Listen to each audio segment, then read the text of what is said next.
Quelqu'un t'insulte.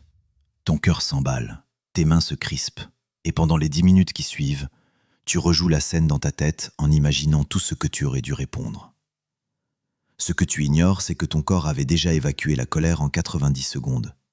C'est toi qui l'as rappelé, encore et encore.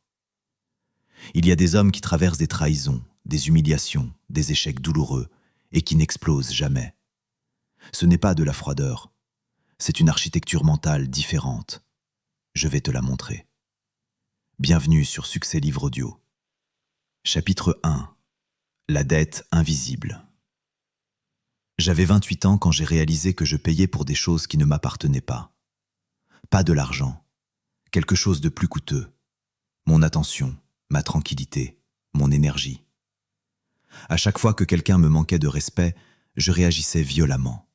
Pas physiquement, mais mentalement, pendant des heures.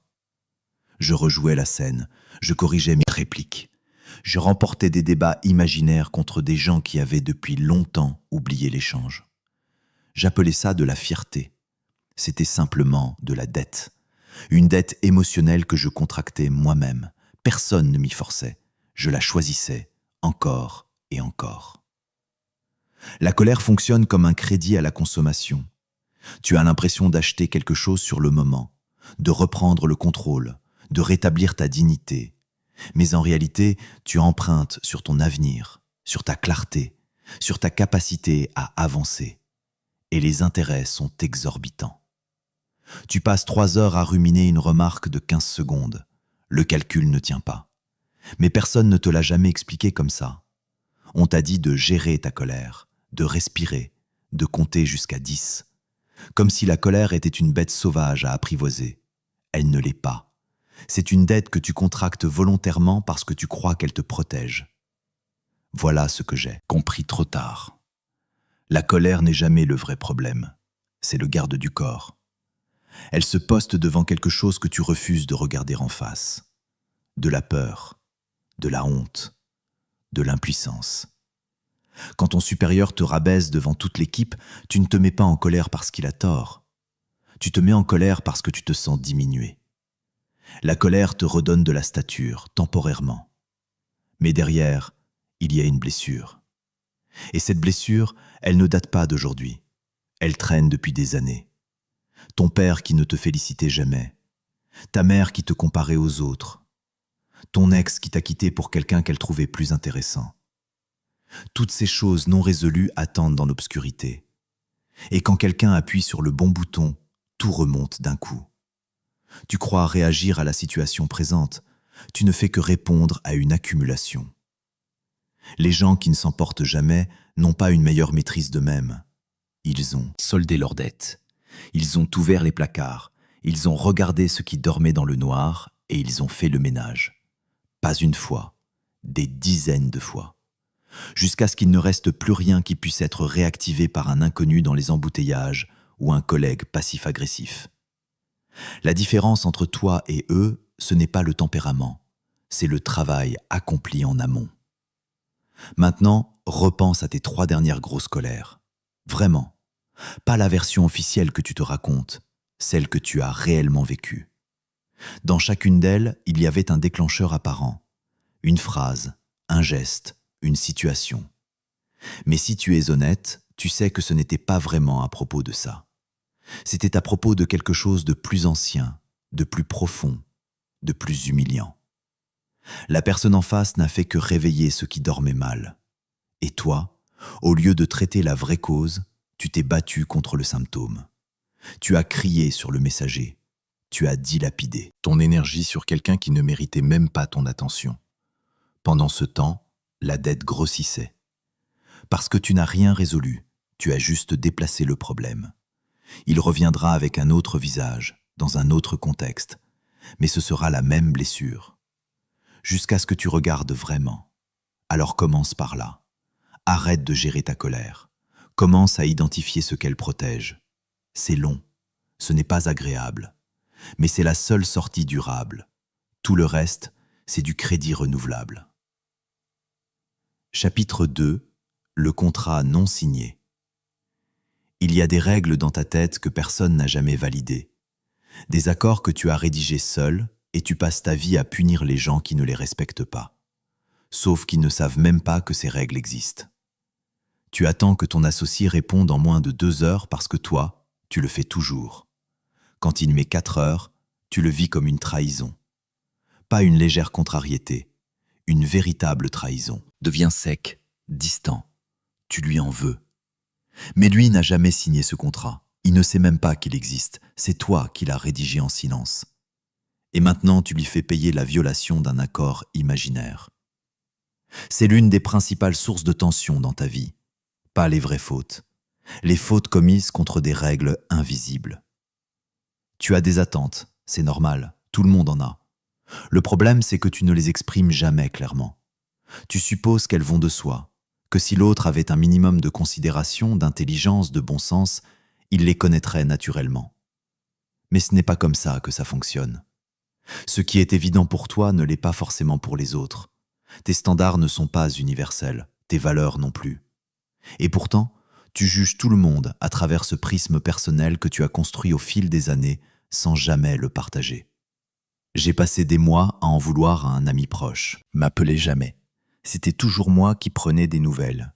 Je trouvais ça irrespectueux, égoïste même. Dans ma tête, l'amitié, c'était de l'équilibre. Si je donne, tu donnes. Si j'appelle, tu appelles. C'était ma règle, non négociable. Sauf que lui voyait les choses autrement. Pour lui, un vrai ami, c'est quelqu'un avec qui tu reprends exactement là où tu t'étais arrêté, peu importe le temps écoulé. Pas besoin d'entretien constant, la relation existe. Point.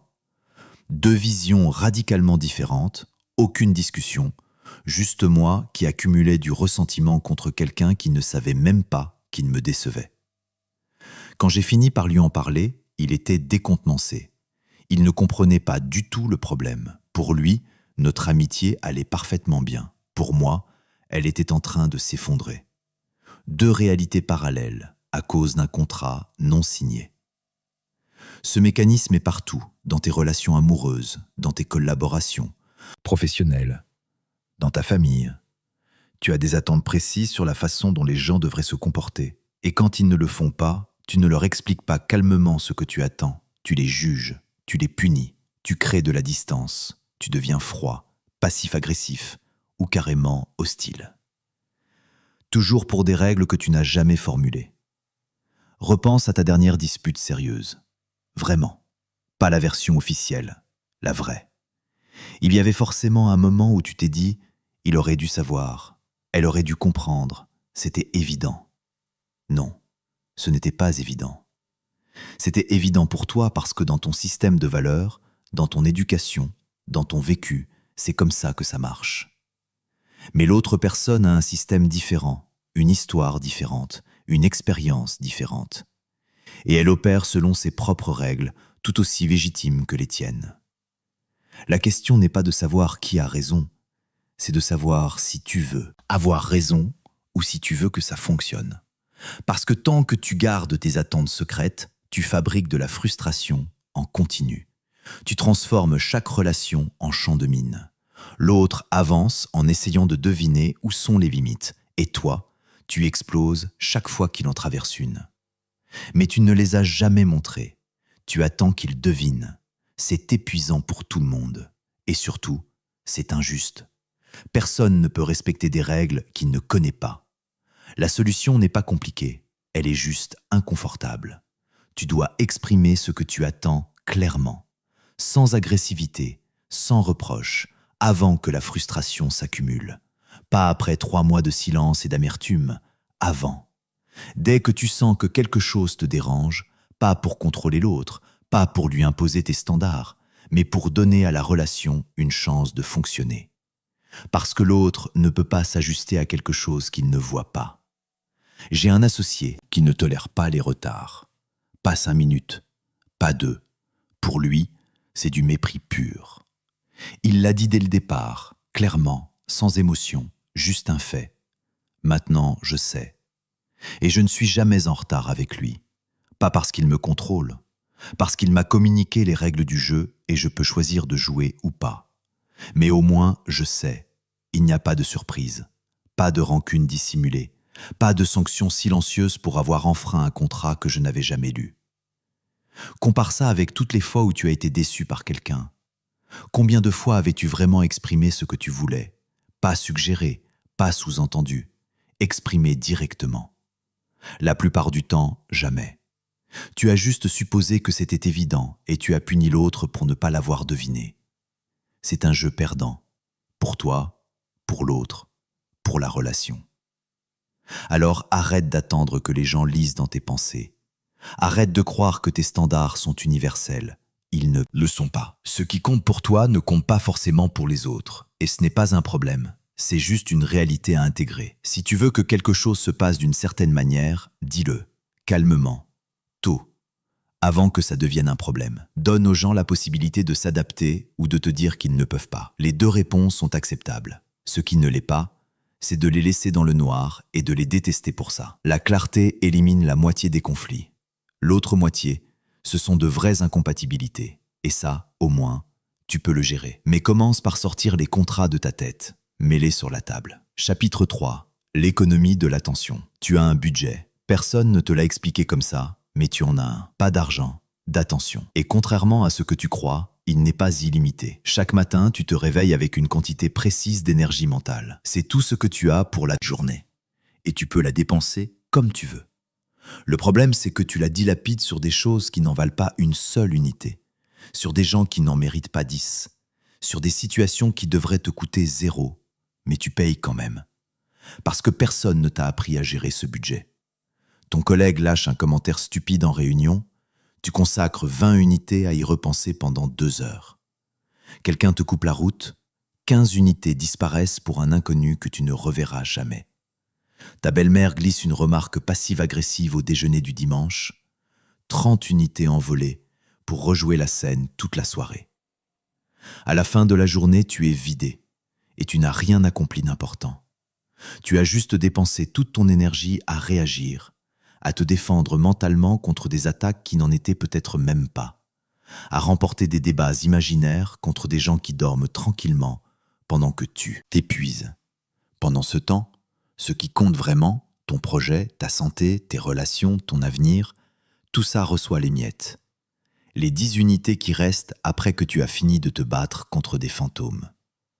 Et après tu te demandes pourquoi tu n'avances pas, pourquoi tu es toujours à bout, pourquoi tu n'as jamais l'énergie pour construire. C'est simple, tu finances les mauvaises choses. J'ai mis des années à comprendre ça. Je me croyais productif, je travaillais 12 heures par jour. Mais en réalité, je passais la moitié de ce temps à gérer des micro-agressions, des emails mal formulés, des sous-entendus. Tout ça prenait une place démesurée dans ma tête. Et ça me coûtait cher. Pas en argent, en capacité, en clarté, en créativité. Parce que ton cerveau ne fait pas la différence entre une vraie menace et une menace perçue. Quand quelqu'un te manque de respect, ton système nerveux s'emballe.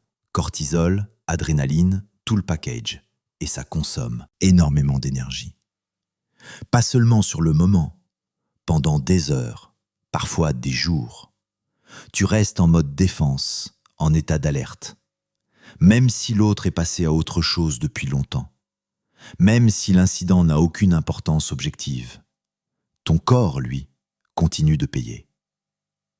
Maintenant, observe les gens qui réussissent vraiment. Pas ceux qui font semblant sur les réseaux, les vrais. Ceux qui construisent, qui durent, qui produisent. Ils ont tous un point commun. Ils ne gaspillent pas leur attention. Ils ne s'éplissent pas contre des moulins à vent. Ils choisissent leur combat avec une précision chirurgicale, parce qu'ils savent quelque chose que tu es en train d'apprendre. Chaque minute passée à ruminer est une minute volée à la construction. C'est un choix, pas toujours conscient, mais un choix. Tu peux passer ta soirée à imaginer ce que tu aurais dû répondre à ton supérieur. Ou tu peux passer cette même soirée à avancer sur ce qui te rapprochera de ne plus avoir de supérieur. Les deux options sont disponibles. Mais tu ne peux pas faire les deux. Et c'est là que la plupart des gens échouent. Ils croient pouvoir tout gérer, répondre à toutes les provocations, corriger toutes les injustices, remettre tout le monde à sa place. Et en même temps construire quelque chose de solide. Ça ne fonctionne pas comme ça. Ton attention est un actif. L'actif le plus précieux que tu possèdes. Plus précieux que ton temps. Parce que tu peux être présent physiquement et complètement absent mentalement. Tu peux passer 8 heures au bureau et n'en produire qu'une réelle parce que les 7 autres, tu étais ailleurs. En train de gérer des conflits intérieurs, des blessures d'ego, des scénarios de vengeance. Les investisseurs le savent. Ils ne placent pas leur argent n'importe où. Ils étudient le retour, le risque, le potentiel. Et ils coupent les pertes rapidement quand un actif ne performe pas. Toi, tu dois faire pareil avec ton acte. Attention, chaque interaction est un investissement. Certaines en valent la peine, d'autres sont des puits sans fond. Et tu continues d'y déverser de l'énergie par principe, par orgueil, par habitude. Jamais par stratégie. Demande-toi ça. Cette personne qui t'agace, ce conflit que tu entretiens, cette rancune que tu nourris, quel retour sur investissement elle te procure concrètement? Pas en termes de satisfaction morale, pas en termes de « j'avais raison », en termes réels. Est-ce que ça t'aide à avancer? Est-ce que ça te rend plus fort, plus libre, plus capable? Ou est-ce que ça te maintient juste en mouvement, occupé mais pas productif, occupé à défendre une version de toi-même qui n'a peut-être même pas besoin d'être défendue? Il y a une différence entre être actif et être efficace. Tu peux passer ta journée à éteindre des incendies, à répondre à des provocations, à prouver que tu as raison. C'est de l'activité, intense même. Mais ce n'est pas de l'efficacité. Parce qu'à la fin de la journée, tu n'as rien bâti. Tu as juste protégé, défendu, maintenu. Alors commence à auditer tes dépenses. Prends une semaine. Tout ce qui consomme ton attention, tout ce qui t'irrite, tout ce qui tourne en boucle dans ta tête. Et demande-toi pour chaque chose, est-ce que ça mérite mon énergie? Est-ce que ça me rapproche de mes objectifs ou est-ce que je finance simplement mon propre chaos? La plupart du temps, tu verras que tu payes pour rien, pour des batailles qui n'existent que dans ta tête, contre des gens qui ne pensent même plus à toi. Et pendant que tu gaspilles, d'autres investissent dans leur croissance, leurs compétences, leur avenir. C'est pour ça qu'ils progressent, pas parce qu'ils sont meilleurs, parce qu'ils gèrent mieux leur budget. Merci de nous écouter sur Succès Livre Audio. La suite t'attend dans la prochaine partie. Tu as compris que ton attention est un budget limité et que tu le gaspilles sur les mauvaises choses. Mais il y a une dimension encore plus insidieuse de ce gaspillage, une que tu ne vois pas parce qu'elle vient de l'intérieur. Ce que tu détestes chez les autres te parle de toi. Et tant que tu refuses de l'entendre, tu resteras en guerre contre des reflets. Chapitre 4. Le miroir sale. Tu détestes chez les autres ce que tu refuses de voir en toi. Pas toujours, mais plus souvent que tu ne le crois.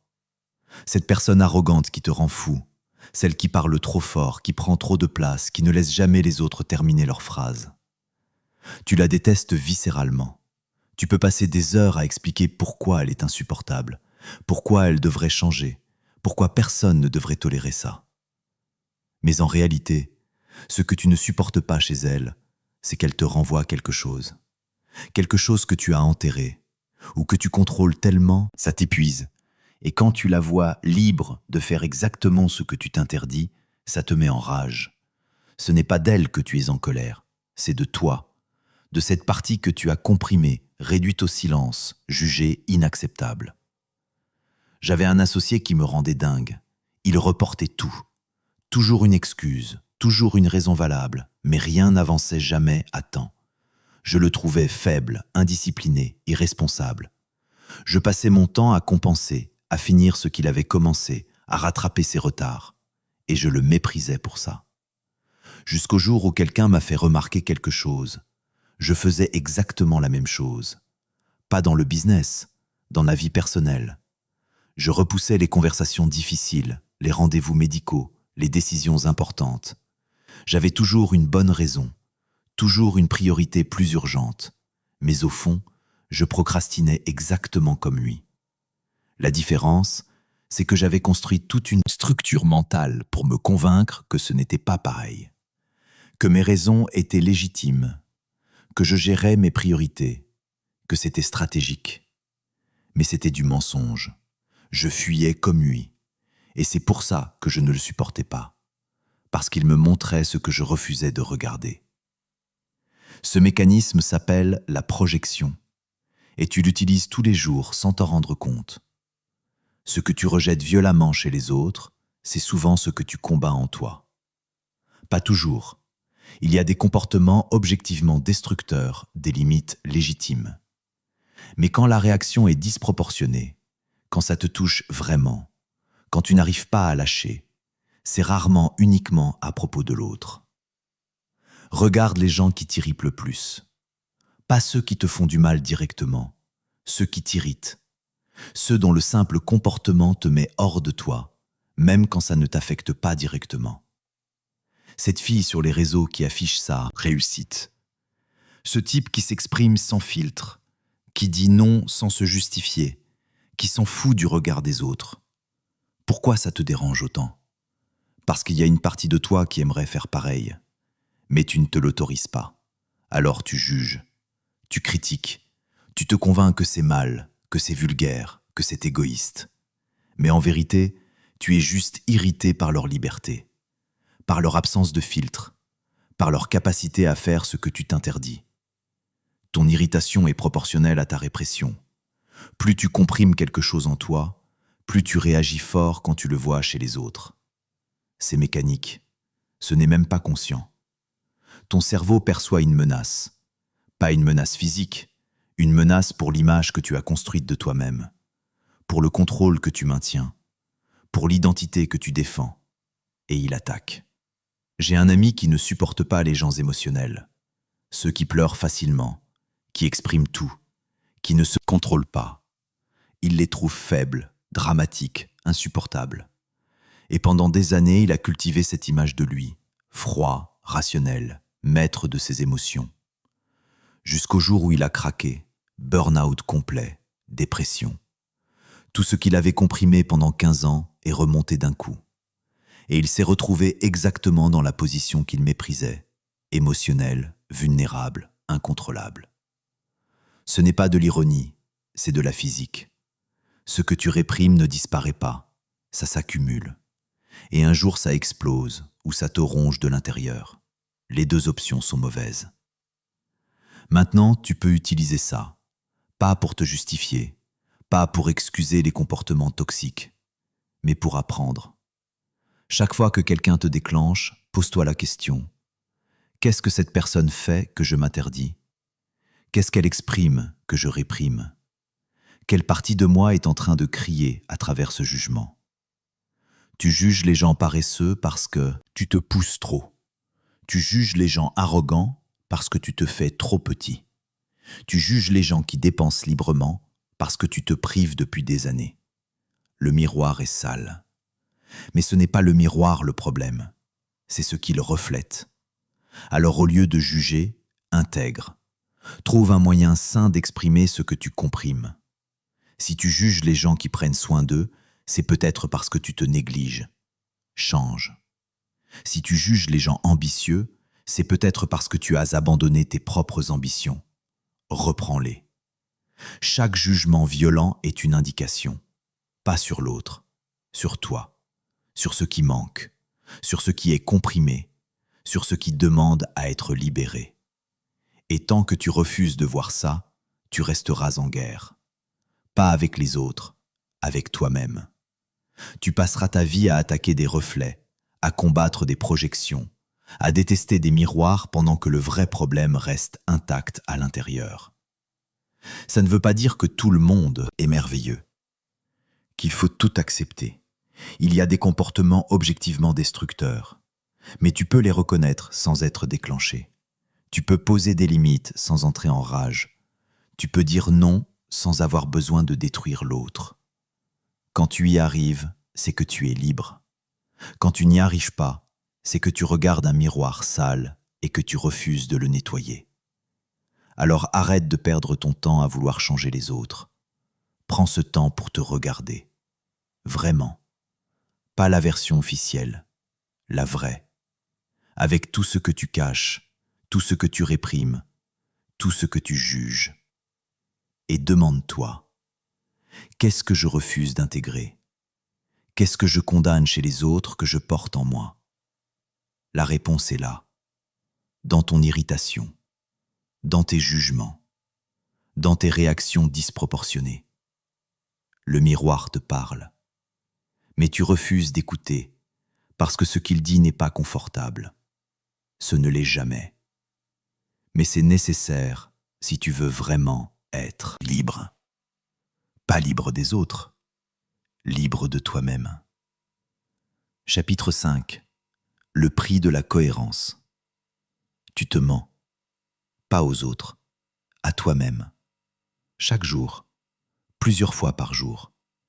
Tu dis que tu veux la liberté financière, mais tu dépenses ton salaire avant la fin du mois. Tu dis que ta santé est importante, mais tu n'as pas bougé depuis 3 semaines. Tu dis que cette relation est toxique, mais tu réponds toujours aux messages. Tu te racontes une version de toi qui n'existe pas, et tu te demandes pourquoi rien n'avance, pourquoi tu es bloqué, pourquoi les résultats ne suivent jamais. C'est simple, tu n'es pas cohérent. Tes paroles disent une chose, tes actions en disent une autre. Et ton cerveau, lui, il enregistre tout. Il sait que tu ne tiens pas tes engagements, même les petits, surtout les petits. Alors il arrête de te croire. Tu te fixes un objectif, te lever à 6 heures, faire du sport 3 fois par semaine, économiser 500 € par mois. Tu es motivé, tu y crois. Pendant 2 jours tu tiens, et puis tu lâches 1 fois, puis 2, puis tu abandonnes complètement. Et tu te dis que ce n'est pas grave, que tu recommenceras, que la motivation reviendra. Mais quelque chose s'est cassé, quelque chose que tu ne vois pas, ta confiance en toi. Pas la confiance sociale, pas celle que tu projettes, la vraie, celle qui se construit dans le silence quand personne ne regarde, quand tu es seul face à toi-même. Chaque promesse non tenue est une trahison. Pas dramatique, pas visible, mais une trahison quand même.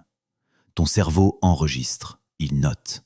Et à chaque fois que tu dis « cette fois c'est la bonne », il se souvient de toutes les autres fois. Il ne te croit plus. C'est pour ça que tu n'arrives pas à démarrer. Ce n'est pas un problème de motivation, c'est un problème de crédibilité. Tu as perdu ta propre confiance. J'ai passé 3 ans à dire que j'allais lancer mon projet. 3 ans à attendre le bon moment, les bonnes conditions, le bon réseau, le bon capital. 3 ans à me raconter que j'étais en phase de préparation. En réalité, j'avais juste peur. Et je me mentais à moi-même tous les jours. Je me levais en me disant « aujourd'hui je commence ». Et je trouvais une raison de reporter. Une raison légitime, toujours. Sauf qu'au bout de 3 ans, j'avais accumulé 1000 raisons légitimes et 0 résultat. Et surtout, j'avais détruit quelque chose, ma capacité à me faire confiance. Quand j'ai finalement lancé, le vrai défi n'était pas le projet, c'était moi. Je ne me croyais plus. Chaque objectif que je me fixais venait accompagné d'un doute automatique. Est-ce que je vais vraiment le faire ? Ou est-ce que je vais encore trouver une excuse ? Mon cerveau était devenu sceptique vis-à-vis de moi-même. C'est ça le vrai prix de l'incohérence. Pas l'échec, pas le jugement des autres, la perte de confiance interne. Maintenant, regarde tes objectifs, ceux que tu te fixes depuis des mois, des années peut-être. Combien de fois tu as dit « cette fois c'est différent » ? Combien de fois tu as démarré avec enthousiasme ? Combien de fois tu as abandonné ? Ton cerveau a compté. Il connaît ton taux de réussite et il ajuste ses attentes en conséquence. Quand tu dis « je vais changer », il pense « on a déjà entendu ça ». Ce n'est pas du pessimisme, c'est du réalisme basé sur tes propres données. Tu veux reconstruire cette confiance ? Tu ne peux pas le faire avec de grands discours, avec de grandes résolutions, avec de l'enthousiasme. L'enthousiasme arrive et repart. Il ne construit rien de durable. Ce qui reconstruit la confiance, c'est la cohérence. Petite, invisible, répétée. Tu dis que tu vas faire quelque chose, fais-le. Pas parfaitement, pas brillamment. Juste fais-le exactement comme tu l'as dit. Ton cerveau enregistre, il note. Et lentement, il recommence à te croire. Commence ridiculement petit. Pas te lever à 5 heures. Juste te lever à l'heure que tu te fixes, n'importe laquelle. Mais celle que tu as choisie. Pas courir 10 kilomètres, juste mettre tes chaussures de sport.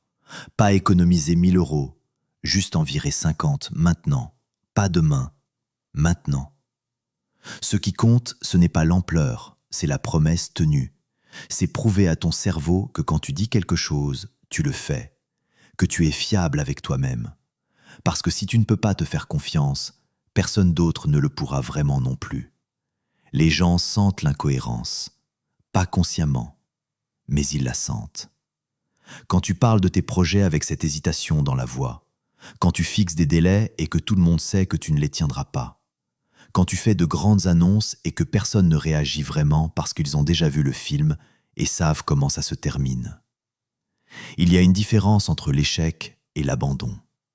Échouer, c'est essayer et ne pas réussir. C'est normal, c'est même nécessaire.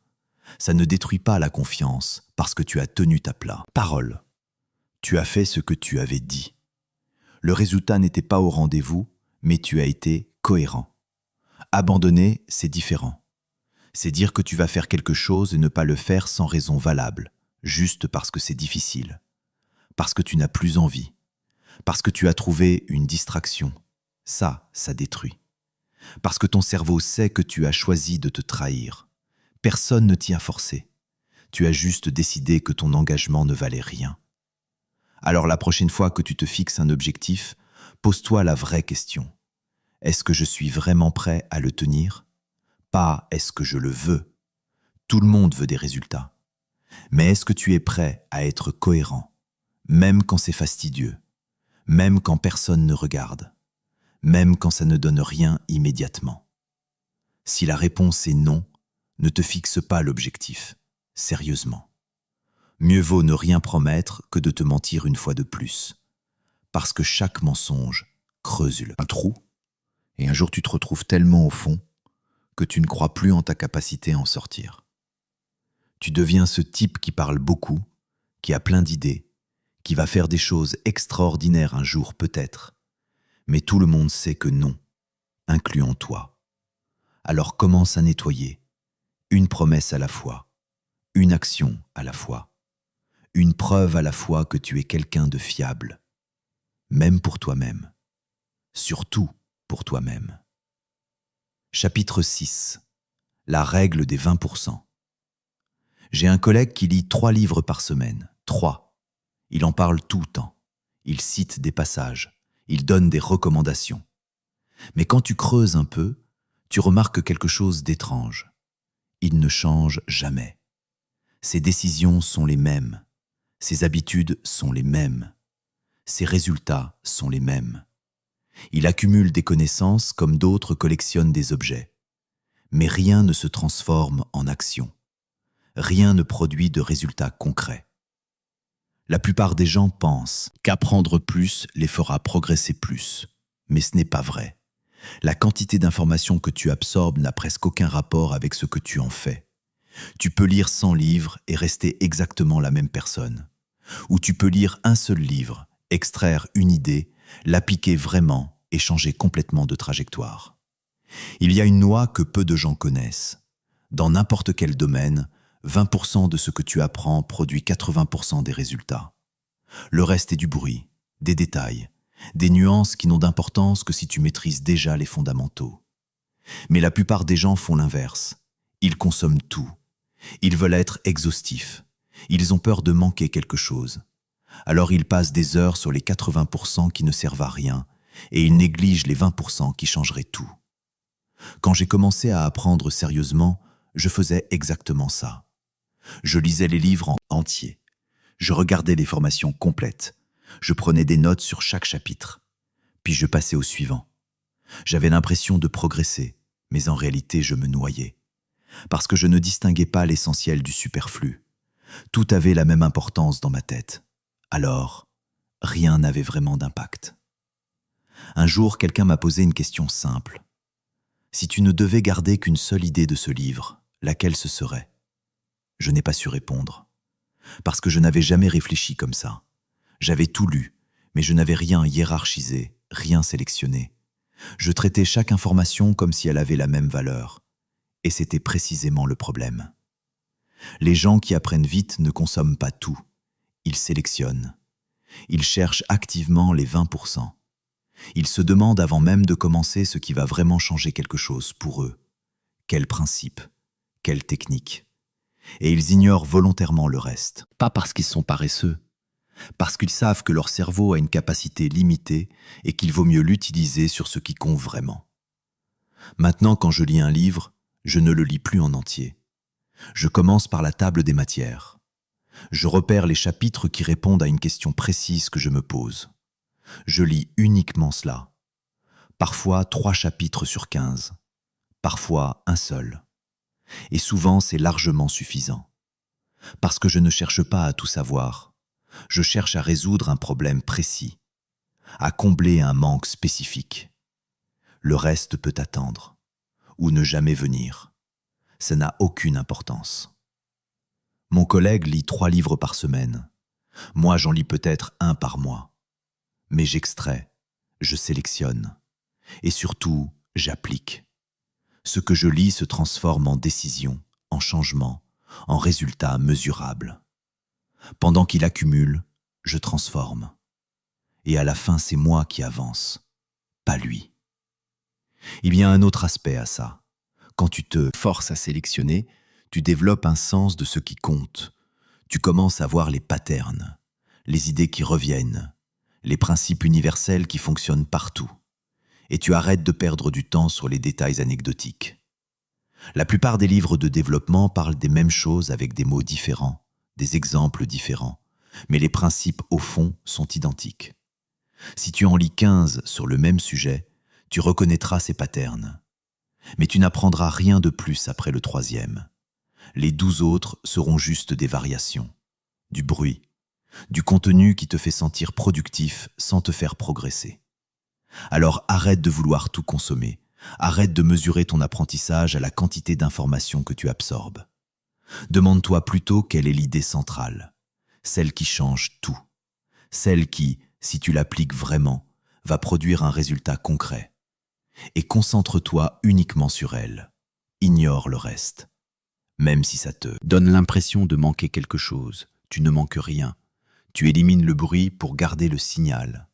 Les 20% qui comptent sont souvent évidents, mais on les noie sous les 80% qui ne servent à rien. On complique, on ajoute des nuances, on cherche des exceptions alors qu'il suffirait de prendre l'idée simple, de l'appliquer et de voir ce qui se passe. Si tu veux apprendre vite, apprends moins, mais apprends mieux.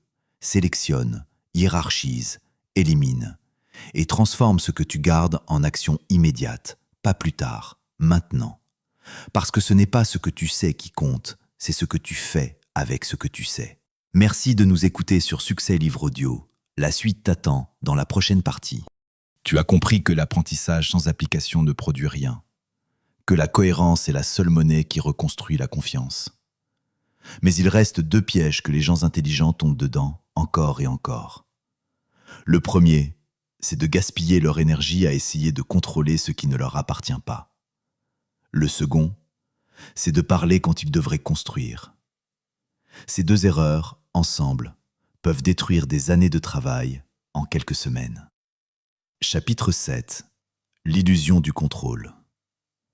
Tu essaies de contrôler des choses qui ne t'appartiennent pas. Et ça te détruit, lentement, silencieusement. Tu veux que ton supérieur reconnaisse ton travail. Tu veux que tes parents comprennent tes choix. Tu veux que ton partenaire change.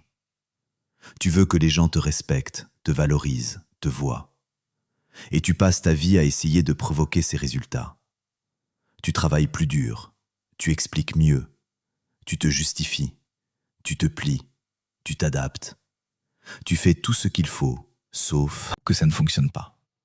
Parce que tu ne peux pas contrôler ce qui se passe dans la tête des autres. Tu ne peux pas forcer la reconnaissance. Tu ne peux pas imposer la compréhension. Tu ne peux pas acheter le respect. Peu importe ce que tu fais.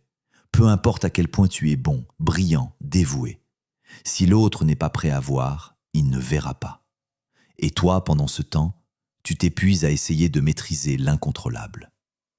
J'ai passé 2 ans à essayer de convaincre un investisseur. 2 ans à peaufiner mon argumentaire, à améliorer mes chiffres, à répondre à chaque objection. J'étais persuadé que si je faisais tout parfaitement, il finirait par dire oui.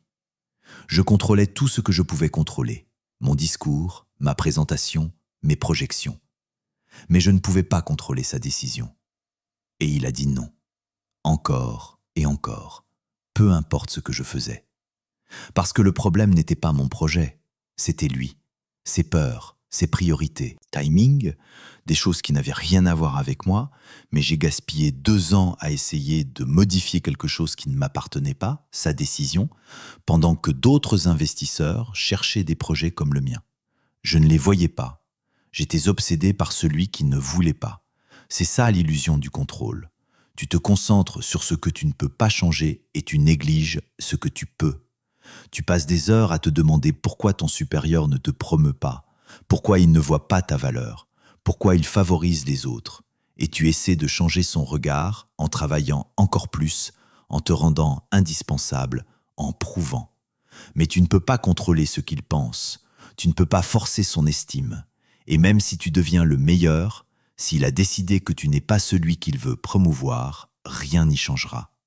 Pendant ce temps, tu aurais pu chercher ailleurs, construire quelque chose à toi, te positionner différemment. Mais tu es resté à attendre une reconnaissance qui ne viendrait jamais parce que tu croyais pouvoir la contrôler. Les stoïciens avaient compris ça il y a 2000 ans. Il y a ce qui dépend de toi et ce qui ne dépend pas de toi. Ce qui dépend de toi, c'est ton effort, ton attitude, tes choix, tes actions. Ce qui ne dépend pas de toi, c'est le résultat, l'opinion des autres, les circonstances, le timing, la chance. Tu peux contrôler le premier, jamais le second. Mais tu passes 90% de ton énergie à essayer de contrôler le second et 10% sur ce que tu contrôles vraiment. C'est inversé, complètement inversé. Regarde où va ton attention en ce moment. Combien de temps tu passes à t'inquiéter de ce que les gens pensent, de comment tu es perçu, de ce qu'ils vont dire, de comment ils vont réagir. C'est du temps perdu. Parce que tu ne contrôles rien de tout ça. Ils penseront ce qu'ils veulent, peu importe ce que tu fais. Tu peux être parfait, trouveront quelque chose à critiquer. Tu peux être généreux, ils diront que tu cherches à acheter leur affection. Tu peux être discret, ils diront que tu es arrogant. Il n'y a pas de version de toi qui satisfera tout le monde. Parce que leur jugement ne parle pas de toi, il parle d'eux, de leurs filtres, de leurs blessures, de leurs attentes. Et ça, tu ne peux pas le contrôler. Alors arrête d'essayer. Concentre-toi sur ce qui t'appartient, ton travail, ta discipline, ton intégrité, tes standards. Le reste suivra ou pas. Mais au moins, tu n'auras pas gaspillé ta vie à mendier une approbation qui ne changera rien à ta valeur réelle. Il y a une liberté immense dans ce lâcher-prise.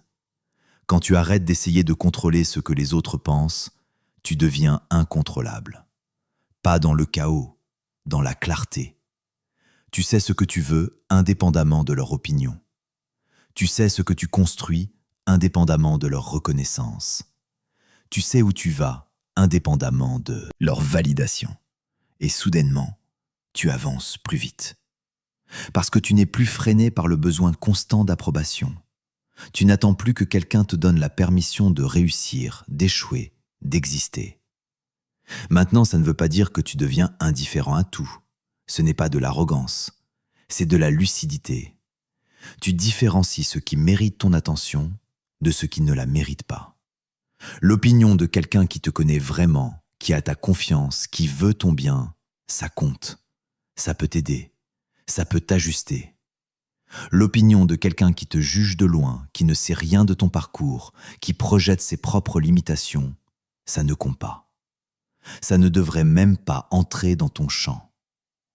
Mais tu donnes le même poids aux deux. Tu laisses un commentaire d'un inconnu ruiner ta journée pendant que tu ignores les encouragements de ceux qui comptent vraiment. Alors commence à trier. Fais 2 colonnes. Ce que je contrôle, ce que je ne contrôle pas. Sois brutal, sois honnête, et ensuite regarde où tu mets ton énergie. Si tu passes plus de temps dans la colonne de droite que dans celle de gauche, tu es en train de perdre. Pas contre les autres, contre toi-même. Parce que tu gaspilles ton pouvoir sur des choses qui ne changeront jamais, peu importe combien tu essaies. Reprends ce pouvoir. Ramène-le là où il peut vraiment agir. Sur toi, sur tes choix, sur tes actions, sur ta trajectoire. Le reste n'est que du bruit, et le bruit ne mérite pas ton attention. Il ne mérite certainement pas au point de définir ta paix, ta valeur, ta direction. Tu es plus grand que l'opinion des autres, plus fort que leur jugement, plus libre que leurs attentes. Mais tu ne le découvriras jamais tant que tu continues d'essayer de les contrôler. Lâche prise, pas par résignation, par stratégie. Concentre ton pouvoir là où il compte vraiment. Et observe ce qui se passe quand tu arrêtes de courir après ce qui ne t'appartient pas. Chapitre 8. Le silence stratégique. Tu parles trop. Pas forcément en volume, mais en révélation. Tu partages tes plans avant qu'ils ne soient réels. Tu annonces tes projets avant qu'ils ne soient lancés. Tu expliques tes intentions avant qu'elles ne se concrétisent. Et chaque fois que tu fais ça, tu perds quelque chose. De l'énergie, de la clarté, du momentum. Parce que parler d'une chose te donne l'illusion de l'avoir faite. Ton cerveau reçoit la même dose de satisfaction, les mêmes félicitations, le même sentiment d'accomplissement. Sauf que tu n'as rien accompli. Tu as juste parlé. Et maintenant, l'urgence est dissipée. Le besoin de prouver, de construire, d'agir, il est dilué dans les conversations, dans les compliments vides, dans les « c'est génial, tiens-moi au courant ». Il y a une étude sur ça. Quand tu annonces un objectif publiquement, ton cerveau le traite comme partiellement accompli. Tu obtiens une récompense chimique, de la dopamine, de la validation. Et ton système de motivation baisse parce qu'il a déjà eu ce qu'il cherchait, l'approbation. Pendant ce temps, celui qui reste silencieux garde toute cette énergie, toute cette tension, ce besoin de prouver, et il le transforme en action, en résultat, en quelque chose de tangible. Tu le vois après, quand c'est déjà fait, quand c'est trop tard pour douter, pour décourager, pour projeter des peurs. J'ai fait cette erreur pendant des années. Chaque nouvelle idée, je la partageais avec mes amis, ma famille, mes collègues. Je voulais leur enthousiasme, leur validation, leur soutien. Et parfois, je l'obtenais. Ils me disaient que c'était bien, que j'allais réussir, que c'était courageux. Ça me donnait un élan pendant quelques heures, quelques jours, et puis plus rien. L'idée restait une idée, parce que j'avais déjà eu ma récompense. En parler suffisait. Et puis il y avait les autres, ceux qui ne me disaient pas que c'était bien, qui pointaient les risques, les difficultés, les raisons pour lesquelles ça ne marcherait pas. Pas par méchanceté, par peur, leur peur qu'ils projetaient sur moi. Et soudainement, mon enthousiasme était contaminé par leurs doutes, leurs limitations, leur vision du monde. Des choses qui n'avaient rien à voir avec mon projet, mais qui étaient devenues miennes parce que je les avais laissées entrer trop tôt, avant que ma conviction ne soit assez solide pour résister. Maintenant, je ne dis plus rien, pas par arrogance, par protection. Je garde mes projets pour moi jusqu'à ce qu'ils soient irréversibles, jusqu'à ce que l'action soit déjà en cours, jusqu'à ce que les résultats commencent à parler d'eux-mêmes. Et là, je partage. Mais ce n'est plus une annonce, c'est un fait. Les gens ne peuvent plus projeter leurs doutes parce que ce n'est plus une hypothèse, c'est une réalité. Et face à la réalité, ils s'ajustent, ils félicitent, ils s'adaptent, parce qu'ils n'ont pas le choix. Tu remarques ça chez les gens qui réussissent vraiment. Ils ne parlent pas de ce qu'ils vont faire, ils disparaissent, pendant des mois, des années parfois. Et ils reviennent avec quelque chose de bâti, de lancé, de réel. Pendant que les autres parlaient de leurs rêves, eux les concrétisaient dans le silence. Le silence n'est pas de la timidité, c'est de la stratégie. Parce que chaque personne à qui tu partages ton projet devient un acteur émotionnel, consciemment ou pas. Ils ont maintenant des attentes, des opinions, des jugements. Et tu vas devoir gérer ça, leurs questions, leurs conseils non sollicités, leurs comparaisons, leur scepticisme, même bien intentionné. C'est de l'énergie. Une énergie que tu aurais pu mettre dans l'exécution, mais que tu mets maintenant dans la gestion des perceptions, dans la défense de tes choix, dans la justification de tes décisions. C'est épuisant et complètement inutile. Regarde combien de fois tu as expliqué la même chose à des gens différents. Combien de fois tu as dû répondre aux mêmes objections, aux mêmes doutes, aux mêmes « et si ». Tout ce temps, c'est du temps volé à la construction, à l'action, à ce qui compte vraiment. Et le pire, c'est que ça crée une pression de performer, de prouver que ça fonctionne. Pas pour toi, pour eux, pour ceux à qui tu as annoncé, pour ceux qui attendent de voir si tu vas réussir ou échouer. Cette pression est toxique parce qu'elle déplace ton focus de l'interne vers l'externe. Tu ne construis plus pour toi, tu construis pour prouver. Et ça change tout. Tes décisions, tes priorités, ton rapport au temps. Tu commences à brusquer les choses, à prendre des raccourcis, à chercher des résultats rapides. Pas parce que c'est la bonne stratégie, parce que tu as créé des attentes et maintenant, tu dois les satisfaire. Le silence te protège de ça. Il te garde ancré dans tes propres raisons, dans ta propre vision, dans ton propre timing. Personne n'attend rien, personne ne juge, personne ne compare. Tu es libre de tester, d'échouer, de pivoter sans avoir à rendre de compte. Sans avoir à expliquer, sans avoir à gérer les déceptions des autres. Maintenant, il y a une différence entre le silence stratégique et l'isolement total. Tu as besoin de feedback, de conseils, de soutien. Mais pas de tout le monde, pas de n'importe qui. Choisis 1 ou 2 personnes, 3 maximum. Des gens qui ont déjà fait ce que tu veux faire ou qui ont la lucidité et l'expérience pour vraiment t'aider. Pas tes amis proches, pas ta famille, sauf s'ils ont des compétences. Parce que l'affection ne remplace pas l'expertise, et souvent l'affection brouille le jugement. Ils veulent te protéger, pas te pousser. Ils voient les risques, pas les opportunités. Ce n'est pas leur faute, c'est juste leur position. Et ce n'est pas celle dont tu as besoin maintenant. Alors garde le silence avec discipline, avec intention. Pas pour être mystérieux, pas pour être distant. Mais pour protéger ton énergie, ta vision, ton momentum. Parle quand c'est fait, quand c'est lancé, quand c'est réel. Jusque-là, laisse les autres spéculer. Laisse-les se demander ce que tu fais. Laisse-les surpris quand tu apparais avec quelque chose de construit. Pendant qu'ils parlaient, toi tu construisais. Pendant qu'ils doutaient, toi tu avançais. Pendant qu'ils attendaient de voir, toi tu créais. Et quand ils verront, ce ne sera plus une promesse. Ce sera un fait.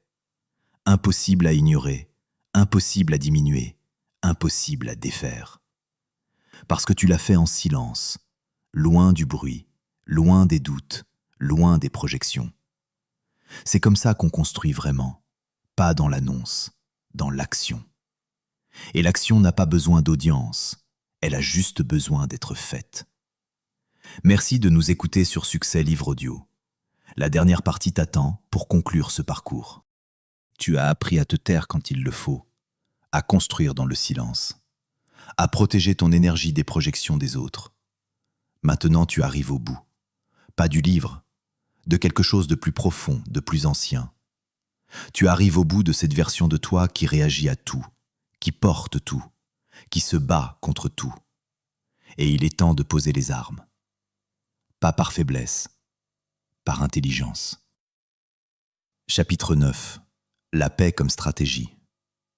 Tu arrives au bout maintenant. Pas du livre, de quelque chose de plus profond, de plus ancien. Tu arrives au bout de cette version de toi qui réagit à tout, qui porte tout, qui se bat contre tout.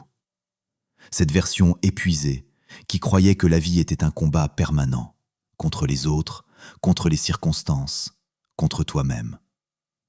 Mais ce n'est pas un combat, ça ne l'a jamais été. C'est un choix. Un choix que tu refais chaque jour, chaque heure, chaque minute.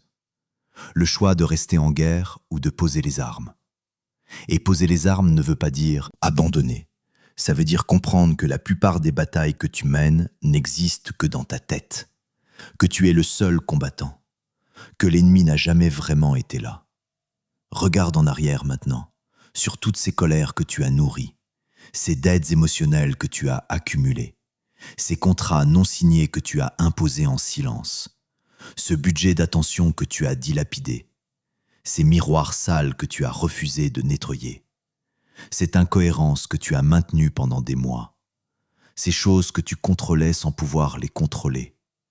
Ces paroles lancées qui t'ont coûté ton énergie, ta clarté, ton momentum. Tout ça a formé un système que tu as construit pierre par pierre sans le savoir, sans le vouloir, en croyant que c'était normal, que c'était comme ça pour tout le monde. Mais ce n'est pas normal, et ce n'est pas obligatoire. Tu peux sortir de ce système. Tu peux construire autre chose, quelque chose de plus léger, de plus clair, de plus puissant, quelque chose qui ressemble à de la paix, pas la paix passive, pas celle de la résignation, pas celle de quelqu'un qui a renoncé, la paix active, celle de quelqu'un qui a compris le jeu, qui connaît les règles, qui choisit ses batailles, qui protège son énergie, qui construit dans le silence, qui avance sans chercher l'approbation. Cette paix-là n'est pas donnée, elle se construit, jour après jour, décision après décision, bataille non menée après bataille non menée. Parce que parfois la plus grande victoire est de ne pas se battre, de reconnaître que l'enjeu ne vaut pas le prix, que gagner cette dispute ne changera rien, que prouver que tu as raison ne t'apportera rien de concret, que répondre à cette provocation ne fera que prolonger un combat qui n'aurait jamais dû commencer. Alors tu ne te bats pas, non pas par faiblesse, mais par force. La force de savoir que ton temps vaut mieux, que ton énergie mérite mieux, que ta vie attend mieux. J'ai mis 33 ans à comprendre ça. 33 ans à me battre contre tout, contre tous, contre moi surtout, en croyant que c'était ça, être fort. Réagir, défendre, contre-attaquer, prouver, gagner. Mais je perdais tout le temps. Pas les disputes, celles-là je les gagnais souvent. Je perdais mon temps, ma paix, ma clarté, ma capacité à construire quelque chose qui dure, parce que j'étais tellement occupé à me battre que je n'avais plus d'énergie pour créer, pour avancer, pour devenir. Et un jour, j'ai arrêté. Pas brutalement, pas avec une grande décision solennelle. J'ai juste commencé à choisir différemment. Cette remarque blessante, je l'ai laissée passer. Cette provocation, je ne l'ai pas relevée. Cette injustice, je ne l'ai pas combattue. Non pas parce que je m'en fichais, mais parce que j'avais compris que me battre contre ça ne coûtait plus cher que de laisser faire. Et progressivement, quelque chose a changé. Les gens ont arrêté de me chercher. Pas parce que j'étais devenu faible, mais parce que je ne répondais plus. Parce que je n'offrais plus de résistance. Et sans résistance, il n'y a pas de conflit. Tu ne peux pas te battre contre quelqu'un qui refuse le combat. Mon énergie est revenue, lentement, puis massivement. Toute cette énergie que je dépensais à réagir, à me défendre, à prouver, elle était soudainement disponible pour autre chose, pour ce qui comptait vraiment, pour construire, pour créer, pour avancer vers ce que je voulais vraiment. Et c'est là que tout a basculé, parce que quand tu arrêtes de gaspiller ton énergie, tu découvres que tu en as beaucoup plus que tu ne le pensais, que tu es beaucoup plus capable que ce que tu croyais, que tu peux accomplir des choses que tu pensais impossibles, pas parce que tu es devenu plus fort, mais parce que tu as arrêté de te battre contre des ennemis imaginaires. Maintenant, tu es à ce point où tu peux choisir, continuer comme avant, réagir à tout, porter tout, te battre contre tout, et rester exactement où tu es, épuisé, frustré, en guerre contre un monde qui ne sait même pas qu'il se bat contre toi. Ou choisir autre chose, choisir de récupérer ton pouvoir, de le ramener à toi, de l'utiliser pour ce qui compte vraiment. Ce choix ne se fait pas une fois, il se fait constamment.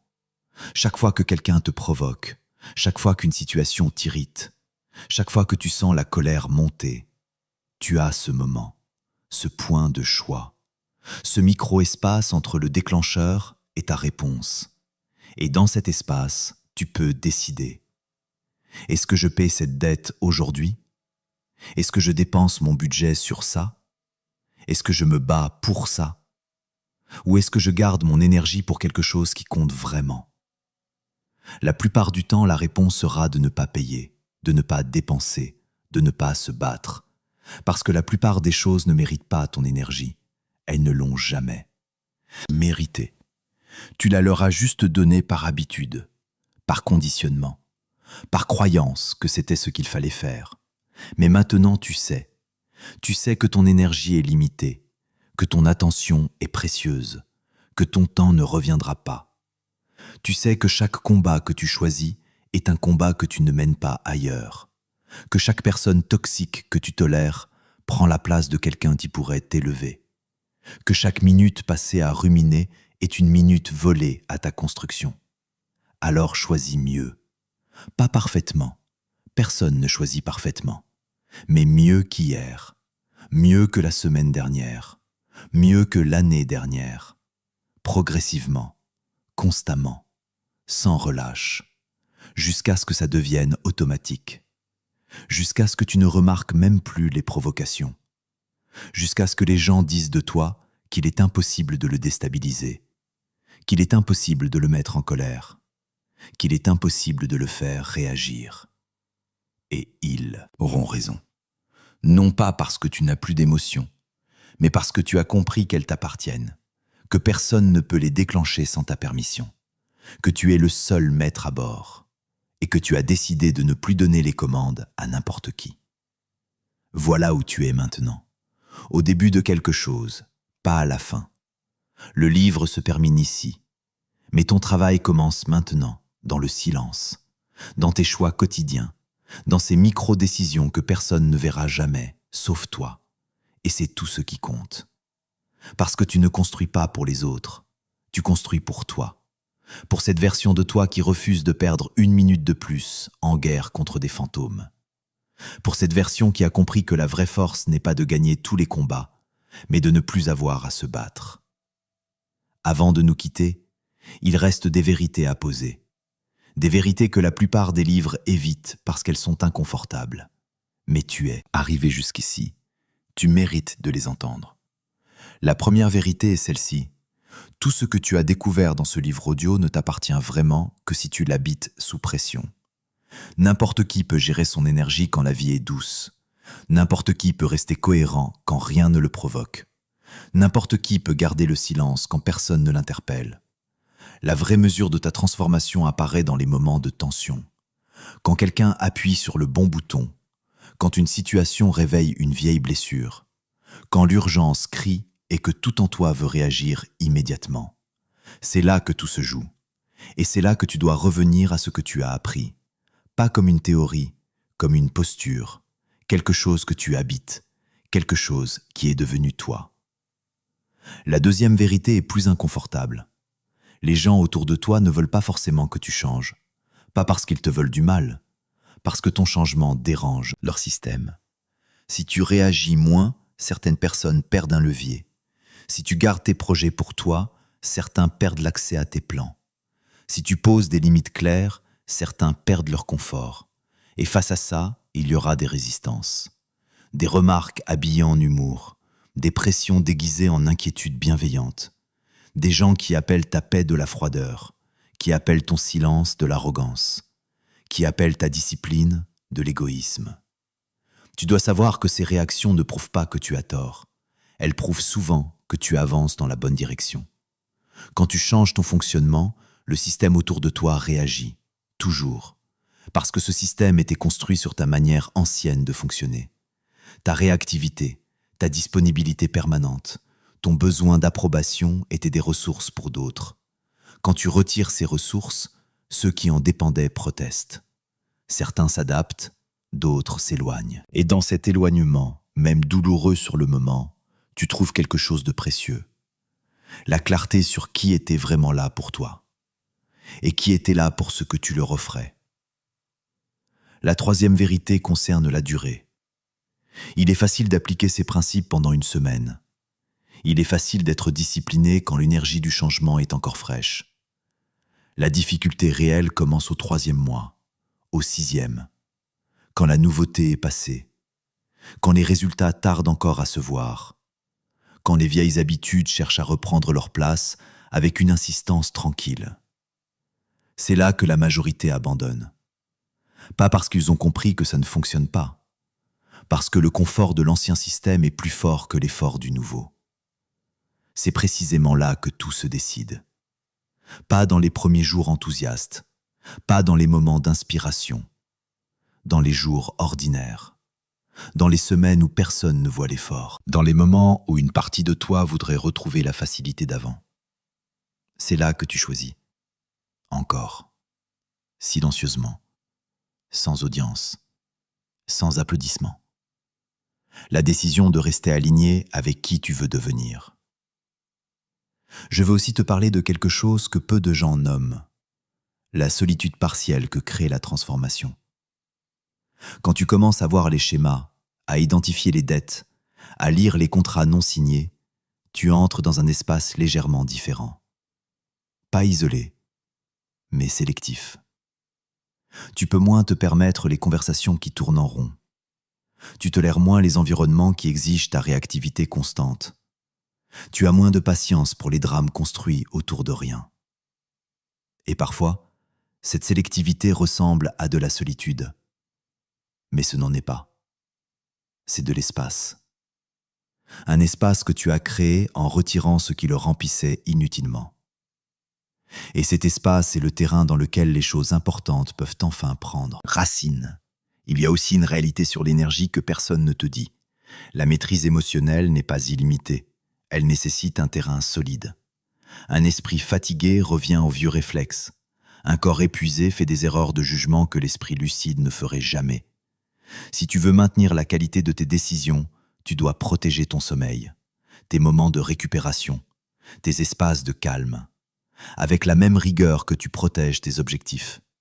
Ce n'est pas de la faiblesse, c'est de la stratégie.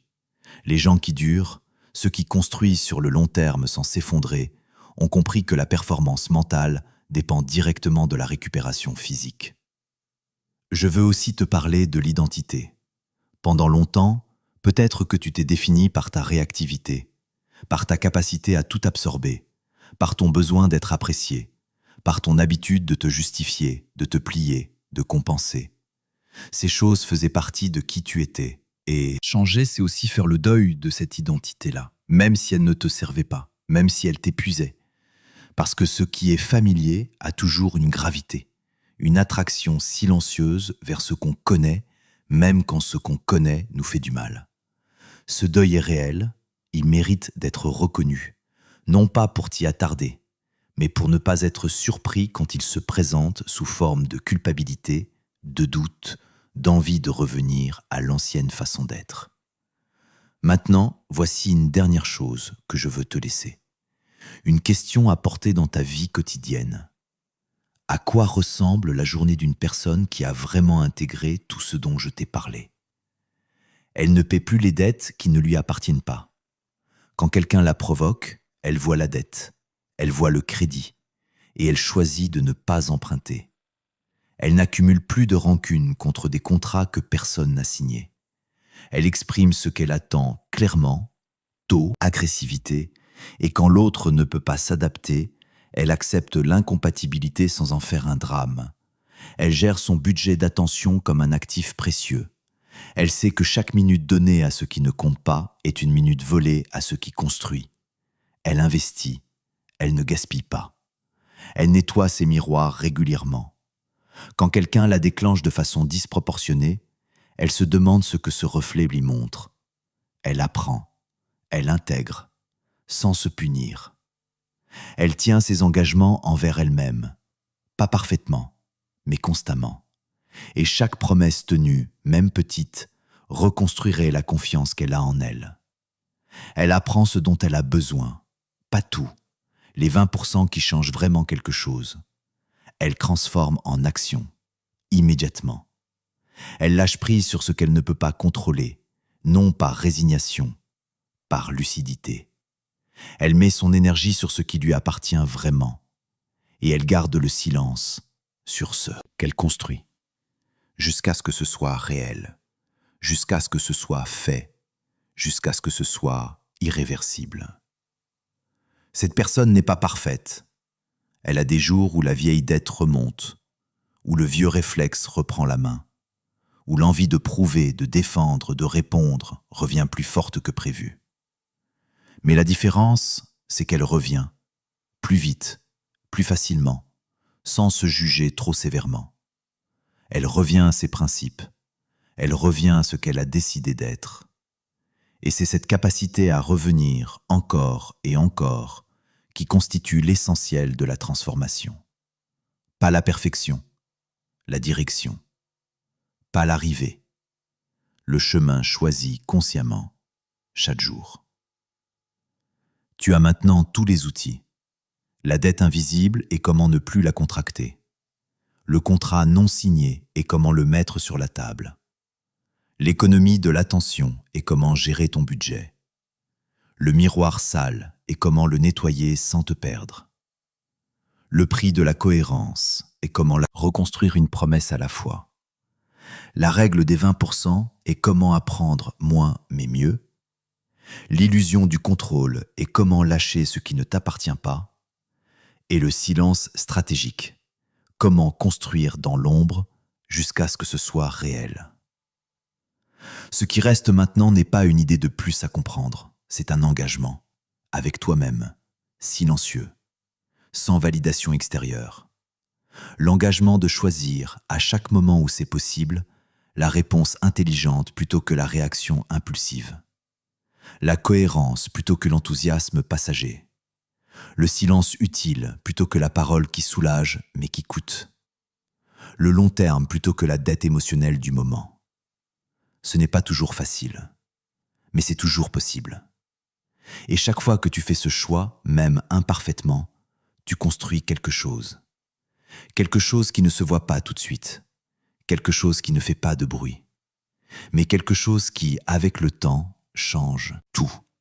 Ta façon de réagir, ta façon de te positionner, ta façon d'être perçu, ta façon de te percevoir toi-même et finalement la direction de ta vie entière. Commence maintenant, pas demain, pas quand tu seras plus reposé, pas quand les conditions seront meilleures, maintenant, dans ta prochaine interaction, dans ta prochaine décision, dans ton prochain silence choisi, dans ta prochaine résistance à la dette. C'est là que tout commence, et c'est là que tout change. Et avant de terminer, je veux te poser quelques questions, de vraies questions, pas des questions rhétoriques, des questions que tu mérites de te poser. Quelle est la dette émotionnelle que tu paies depuis le plus longtemps? Pas celle que tu racontes aux autres, la vraie, celle que tu rejoues encore et encore sans jamais la solder. Celle qui s'est déguisée en colère, en orgueil, en principe. Tu la connais. Tu sais exactement de quoi je parle. Quel contrat non signé empoisonne en ce moment une relation importante dans ta vie? Avec qui accumules-tu du ressentiment pour des règles que tu n'as jamais exprimées? Un ami, un associé, un membre de ta famille, un partenaire? Tu le sais aussi. Et tu sais que la seule sortie, c'est de mettre ce contrat sur la table. Sur quoi gaspilles-tu ton budget d'attention chaque semaine? Quelle situation, quelle personne, quelle rancune consomme des dizaines d'unités sans rien te rapporter? Et que ferais-tu de cette énergie si tu arrêtais de la dépenser là? Qu'est-ce que tu t'interdis de faire, d'exprimer, d'être, que tu retrouves chez les autres et qui t'irrite profondément? Quel miroir refuses-tu de nettoyer depuis trop longtemps? Quelle promesse te fais-tu depuis des mois sans la tenir? Pas une grande promesse, la petite. Celle qui semble anodine, mais qui, tenue chaque jour, reconstruirait ta confiance en toi pièce par pièce. Et enfin, qu'est-ce que tu construirais si tu cessais de te battre contre ce qui ne mérite pas ton énergie? À quoi ressemblerait ta vie dans un an si tu investissais dans la colonne de gauche au lieu de gaspiller dans la colonne de droite? Tu n'as pas besoin de répondre à ces questions maintenant. Laisse-les travailler en toi. Elles savent où aller. Et toi, tu sais déjà ce qu'elles révèlent. Tu l'as toujours su. Tu avais juste besoin que quelqu'un te les pose. Merci d'avoir écouté ce livre audio dans son intégralité sur Succès Livre Audio. Si ce contenu t'a apporté de la valeur, abonne-toi à la chaîne, partage-le avec quelqu'un qui en a besoin et laisse un commentaire pour que d'autres puissent grandir, eux aussi. À très bientôt pour de nouveaux livres audio qui transforment des vies. Tu as traversé 8 chapitres qui t'ont montré comment fonctionne vraiment ton esprit quand il est sous pression. Comment il contracte des dettes sans te demander la permission. Comment il impose des règles que personne n'a acceptées. Comment il dilapide ton énergie sur des batailles imaginaires. Comment il projette sur les autres ce qu'il refuse de regarder en toi. Comment il sabote ta confiance à travers l'incohérence. Comment il se noie sous l'information au lieu de sélectionner ce qui compte. Comment il s'épuise à contrôler l'incontrôlable. Et comment il se vide en parlant au lieu de construire. Mais comprendre tout ça intellectuellement ne suffit pas. La vraie question n'est pas « est-ce que tu as compris ?» La vraie question est « est-ce que tu vas changer quelque chose ?»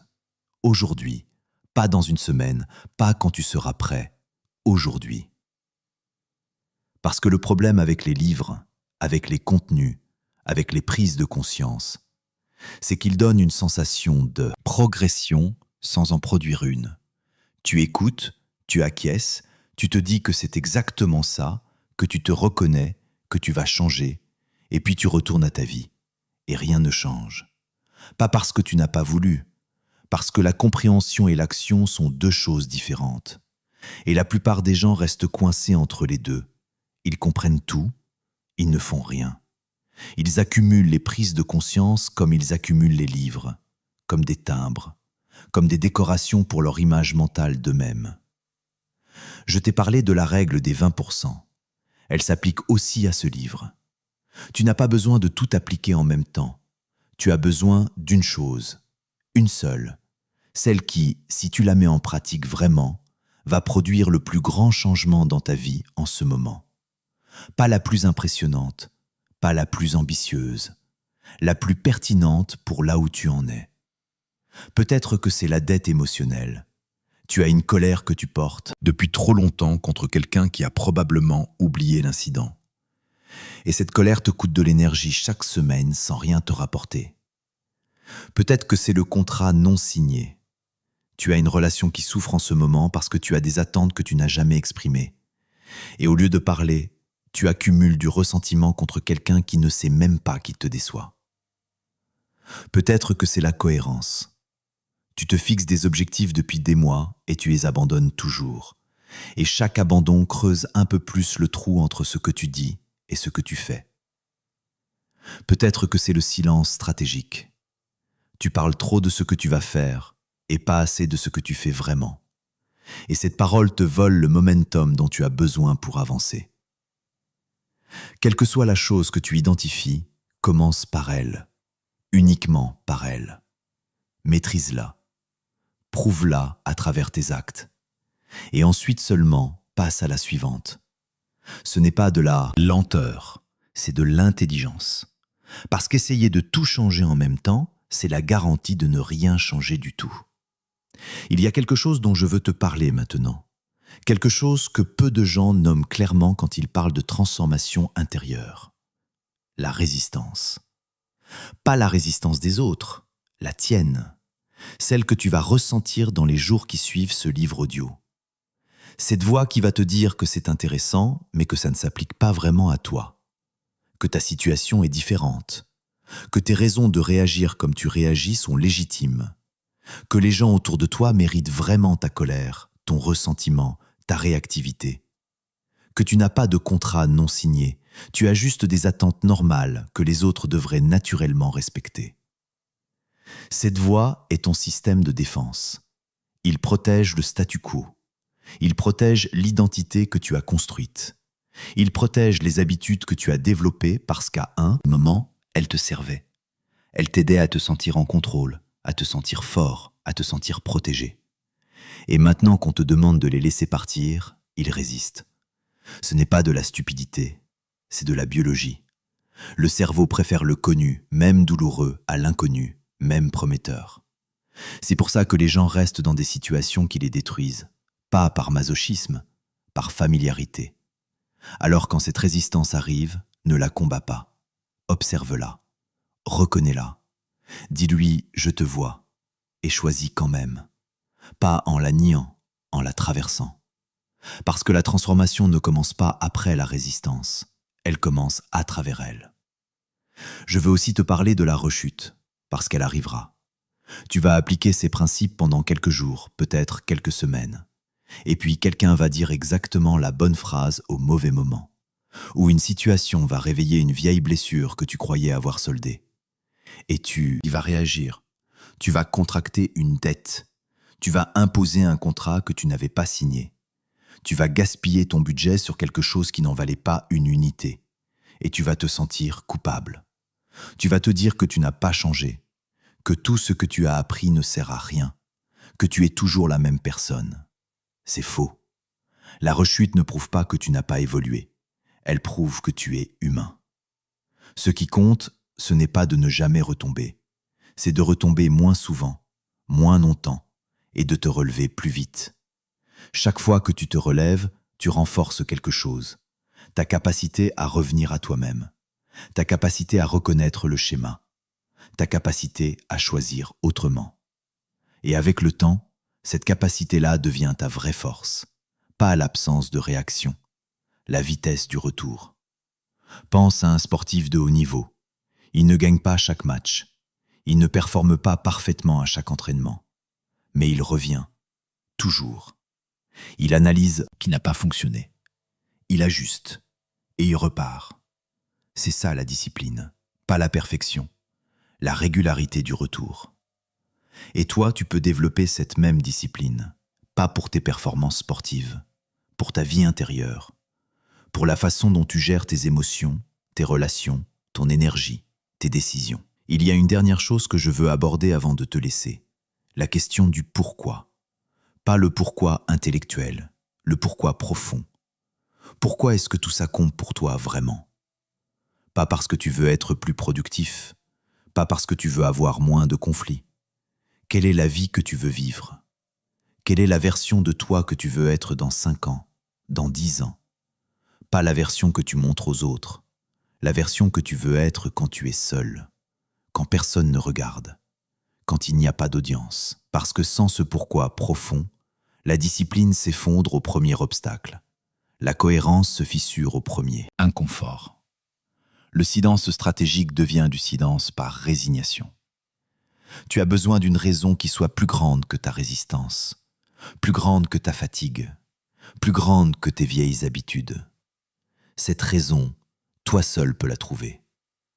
Mais je te promets une chose, si tu la trouves vraiment, si tu la touches vraiment, tout ce dont on a parlé dans ce livre audio cesse d'être un effort. Ça devient une évidence. Parce que tu ne fais plus ça pour changer. Tu le fais parce que tu sais qui tu veux être. Et ce qui est en désaccord avec cette vision te coûte trop cher pour que tu continues de le tolérer. C'est là que la transformation devient irréversible. Pas quand tu comprends les principes, quand tu as une raison assez puissante de les vivre. Alors prends le temps de trouver cette raison. Pas aujourd'hui si tu n'es pas prêt, mais bientôt. Parce que tout commence là, dans cette clarté sur qui tu veux devenir. Et tout le reste, la discipline, la cohérence, silence, la gestion de l'attention, tout ça devient le chemin naturel vers cette personne. Pas une contrainte, un choix, ton choix, fait librement, chaque jour. Merci de nous écouter sur Succès Livre Audio. La dernière partie arrive pour clore ce parcours. Tu as maintenant tout ce qu'il te faut pour comprendre. Mais comprendre n'est que la moitié du chemin. L'autre moitié, c'est ce que tu fais dans les prochaines heures, dans les prochains jours, dans les prochaines semaines. Parce que ce livre audio ne change rien par lui-même. C'est toi qui changes quelque chose. Ou pas. Et cette décision t'appartient entièrement. Je veux terminer avec toi d'une façon différente. Pas avec des conseils supplémentaires. Pas avec des principes de plus à mémoriser. Avec des questions. De vraies questions. Celles que tu mérites qu'on te pose. Celles que tu mérites de te poser à toi-même. Pas pour avoir des réponses immédiates. pour laisser quelque chose travailler en toi longtemps après que ce livre audio soit terminé. Première question. Quelle est la colère que tu portes depuis le plus longtemps? Pas celle que tu racontes aux autres avec une version propre et justifiée, la vraie.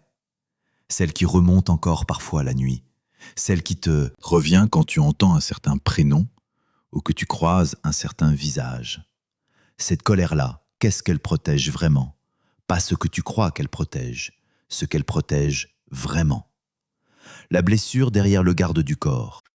It hurt good, more than I can say. But maybe love isn't holding on. Maybe it's knowing when to walk away.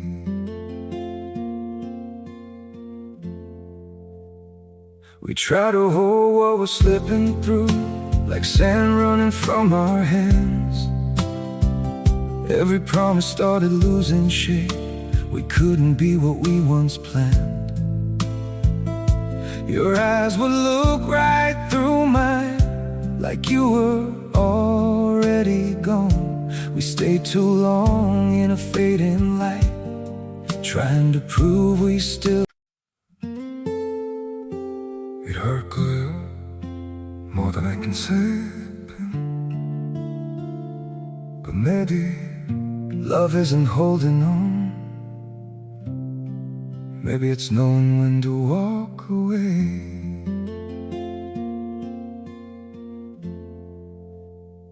We try to hold what we're slipping through, like sand running from our hands. Every promise started losing shape. We couldn't be what we once planned. Your eyes would look right through mine, like you were already gone. We stayed too long in a fading light, trying to prove we still. It hurt good, more than I can say. But maybe love isn't holding on. Maybe it's knowing when to walk away.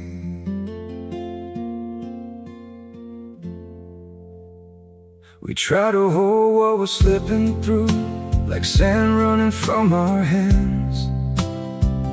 Every promise started losing shape. We couldn't be what we once planned.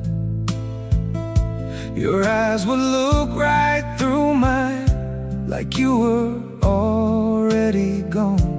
We stayed too long in a fading light, trying to prove we still. It hurt good, more than I can say. La honte derrière l'orgueil, l'impuissance derrière la rage. Tu la connais. Tu l'as peut-être nommée en écoutant le premier chapitre. Et si tu l'as nommée, tu sais aussi ce que ça implique. Pas de la pardonner, pas d'oublier. Juste de cesser de payer une dette que personne ne t'a forcé à contracter.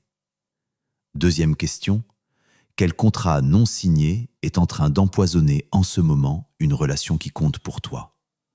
Avec qui accumules-tu du ressentiment en silence? Qui punis-tu pour des règles qu'il ne connaît pas? Un partenaire, un ami, un associé, un membre de ta famille? Il y en a un, tu le sais. Et tu sais que la seule sortie n'est pas de continuer à attendre qu'il devine. La sortie, c'est la conversation que tu repousses depuis trop longtemps. Pas la confrontation. La clarté, simple, directe, sans reproche accumulé. Juste les règles du jeu posées sur la table pour que la relation puisse enfin fonctionner sur une base réelle. Troisième question. Sur quoi gaspilles-tu ton budget d'attention en ce moment? Sois honnête. Pas la réponse que tu donnerais à quelqu'un qui te regarde, la vraie. Quelle situation tourne en boucle dans ta tête sans rien produire? Quel conflit entretiens-tu mentalement contre quelqu'un qui ne pense même plus à toi? Quelle rancune nourris-tu depuis des semaines, des mois, peut-être des années, sans que ça change quoi que ce soit à ta trajectoire? Et si tu récupérais ces humités-là, qu'est-ce que tu ferais avec? Vers quoi les dirigerais-tu? Ce n'est pas une question rhétorique, c'est une question pratique, Parce que l'attention libérée cherche toujours quelque chose à investir. Et si tu ne décides pas quoi, elle retournera vers les mêmes vieilles habitudes. 4e question. Quel miroir refuses-tu de nettoyer? Qui dans ta vie t'irrite de façon disproportionnée? Pas quelqu'un qui te fait du mal directement. Quelqu'un dont le simple comportement, la simple existence parfois, te déclenche. Et qu'est-ce que cette irritation dit de toi? Pas d'eux, de toi. Quelle partie de toi est comprimée au point de réagir aussi fort quand elle se voit reflétée ailleurs? Ce n'est pas confortable à regarder. Mais c'est là que se cachent certaines des réponses les plus importantes sur pourquoi tu te bats contre certaines choses depuis si longtemps. 5e question. Quelle est la promesse que tu te fais depuis le plus longtemps sans la tenir? Pas la grande, la petite. Celle que tu renouvelles chaque lundi matin avec une conviction sincère et que tu abandonnes avant la fin de la semaine. Celle dont l'abandon répété a creusé un fossé silencieux entre qui tu dis être et qui tu es vraiment dans les faits. Cette promesse-là, est-ce que tu es prêt à la tenir?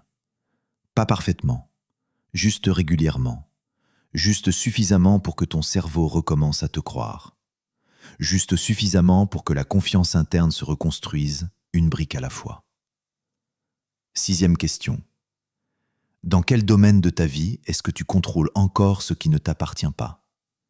Où passes-tu ton énergie à essayer de modifier l'opinion de quelqu'un, la décision de quelqu'un, le comportement de quelqu'un? Et qu'est-ce qui se passerait si tu lâchais vraiment?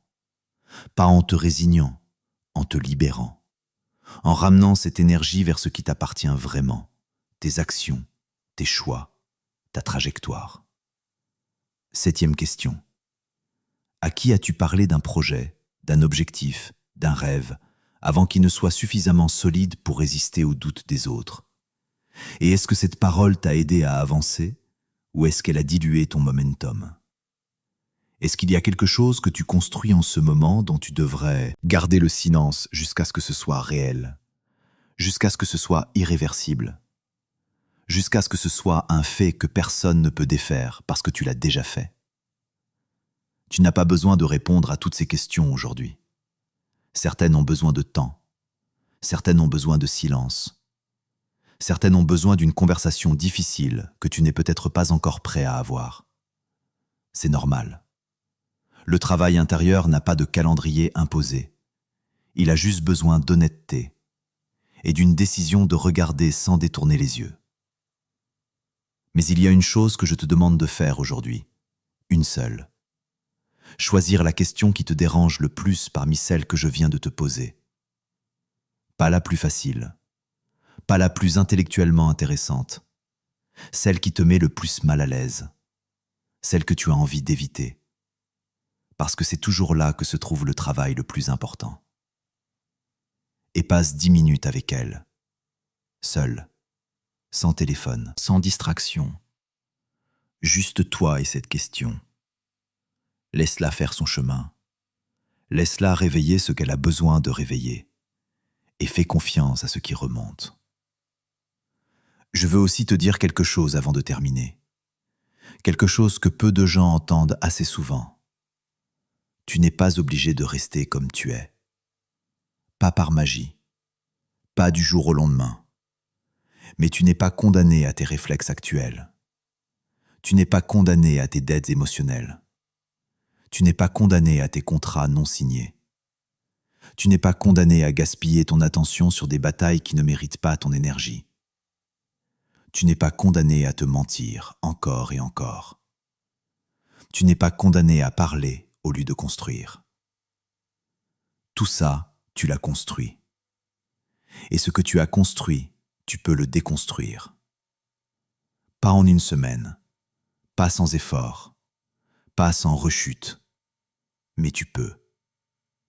Et le fait que tu sois arrivé jusqu'ici, que tu aies écouté jusqu'au bout, que tu te sois reconnu dans certaines histoires, que certaines questions t'aient touché, c'est une preuve que quelque chose en toi est déjà en train de bouger. Quelque chose cherche à sortir. Une version de toi qui en a assez de payer des dettes qui ne lui appartiennent pas, qui en a assez de se battre contre des fantômes, qui veut utiliser son énergie pour construire quelque chose qui compte vraiment. Cette version existe déjà. Elle n'attend pas que tu sois parfait. Elle attend juste que tu commences. Vraiment, pas dans ta tête, dans tes actes, dans une décision que tu prends maintenant, dans une conversation que tu as ce soir, dans une promesse petite que tu tiens demain matin, même si personne ne le voit, dans un silence que tu choisis la prochaine fois que quelqu'un cherche ta réaction. Ce sont ces micro-moments qui changent une vie, pas les grandes déclarations, pas les grandes résolutions du 1er janvier. Les petits choix invisibles que tu fais seul, sans audience, sans validation, ceux dont personne ne sait l'importance sauf toi.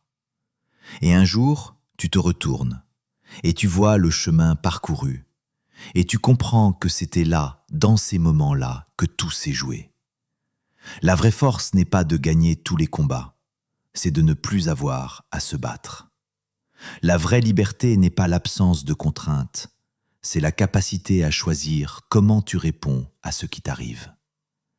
La vraie intelligence n'est pas de tout comprendre, c'est de savoir où mettre ton énergie pour que ta vie avance dans la direction que tu as choisie. Tu as maintenant les outils, tu as les histoires, tu as les questions, le reste t'appartient. Et ce reste, c'est l'essentiel. C'est toi, c'est tes choix, c'est ta vie. Commence maintenant, pas demain, maintenant, dans la prochaine heure, dans la prochaine interaction, dans le prochain moment où tu sens la vieille habitude reprendre la main. C'est là que tout commence, et c'est là que tout change. Merci d'avoir écouté ce livre audio dans son intégralité sur Succès Livre Audio. Si ce contenu t'a apporté de la valeur, abonne-toi à la chaîne, partage-le avec quelqu'un qui en a besoin et laisse un commentaire pour que d'autres puissent grandir eux aussi. À très bientôt pour de nouveaux livres audio qui transforment des vies. Tu pensais que c'était terminé. Et d'une certaine façon, ça l'est. Le livre est fini, les chapitres sont clos, les principes ont été posés. Mais il y a quelque chose que je n'ai pas encore dit, quelque chose que j'ai gardé pour la fin. Pas parce que c'est moins important, parce que c'est le genre de choses que tu ne peux entendre vraiment qu'après avoir traversé tout le reste. Quand ton esprit est déjà un peu plus ouvert, quand ta résistance est déjà un peu plus basse, quand tu as déjà commencé à voir les choses différemment. Ce que je veux te dire maintenant, c'est la vérité sur le temps. Pas le temps en général, ton temps, celui que tu as déjà dépensé et celui qui te reste. Tu as passé des années à développer ces réflexes, ces dettes émotionnelles, ces contrats non signés, ce gaspillage d'attention, ces projections, cette incohérence, ce bavardage qui remplace l'action. Tout ça ne s'est pas construit en une nuit, ça s'est construit jour après jour, interaction après interaction, décision après décision. Et ça te semble naturel maintenant, ça semble être toi. Mais ce n'est pas toi.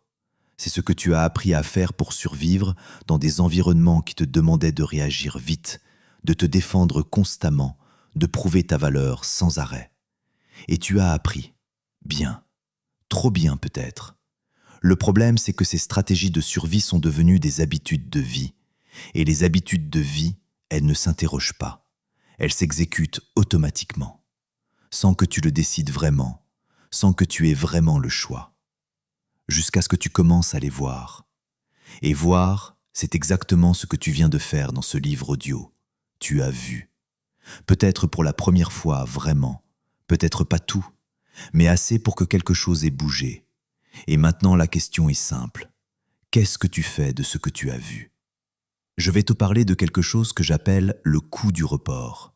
Pas le report d'une tâche, le report d'un changement. Chaque jour que tu passes à fonctionner comme avant, à contracter les mêmes dettes, à imposer les mêmes contrats invisibles, à gaspiller ton budget sur les mêmes batailles, ce jour-là a un coût. Pas un coût abstrait, un coût réel, mesurable, en énergie perdue, en relations abîmées, en confiance érodée, en opportunités manquées parce que tu étais trop occupé à te défendre pour les voir, en projets non lancés parce que tu as parlé au lieu de construire. Ce coût, tu le paies depuis des années sans le calculer vraiment.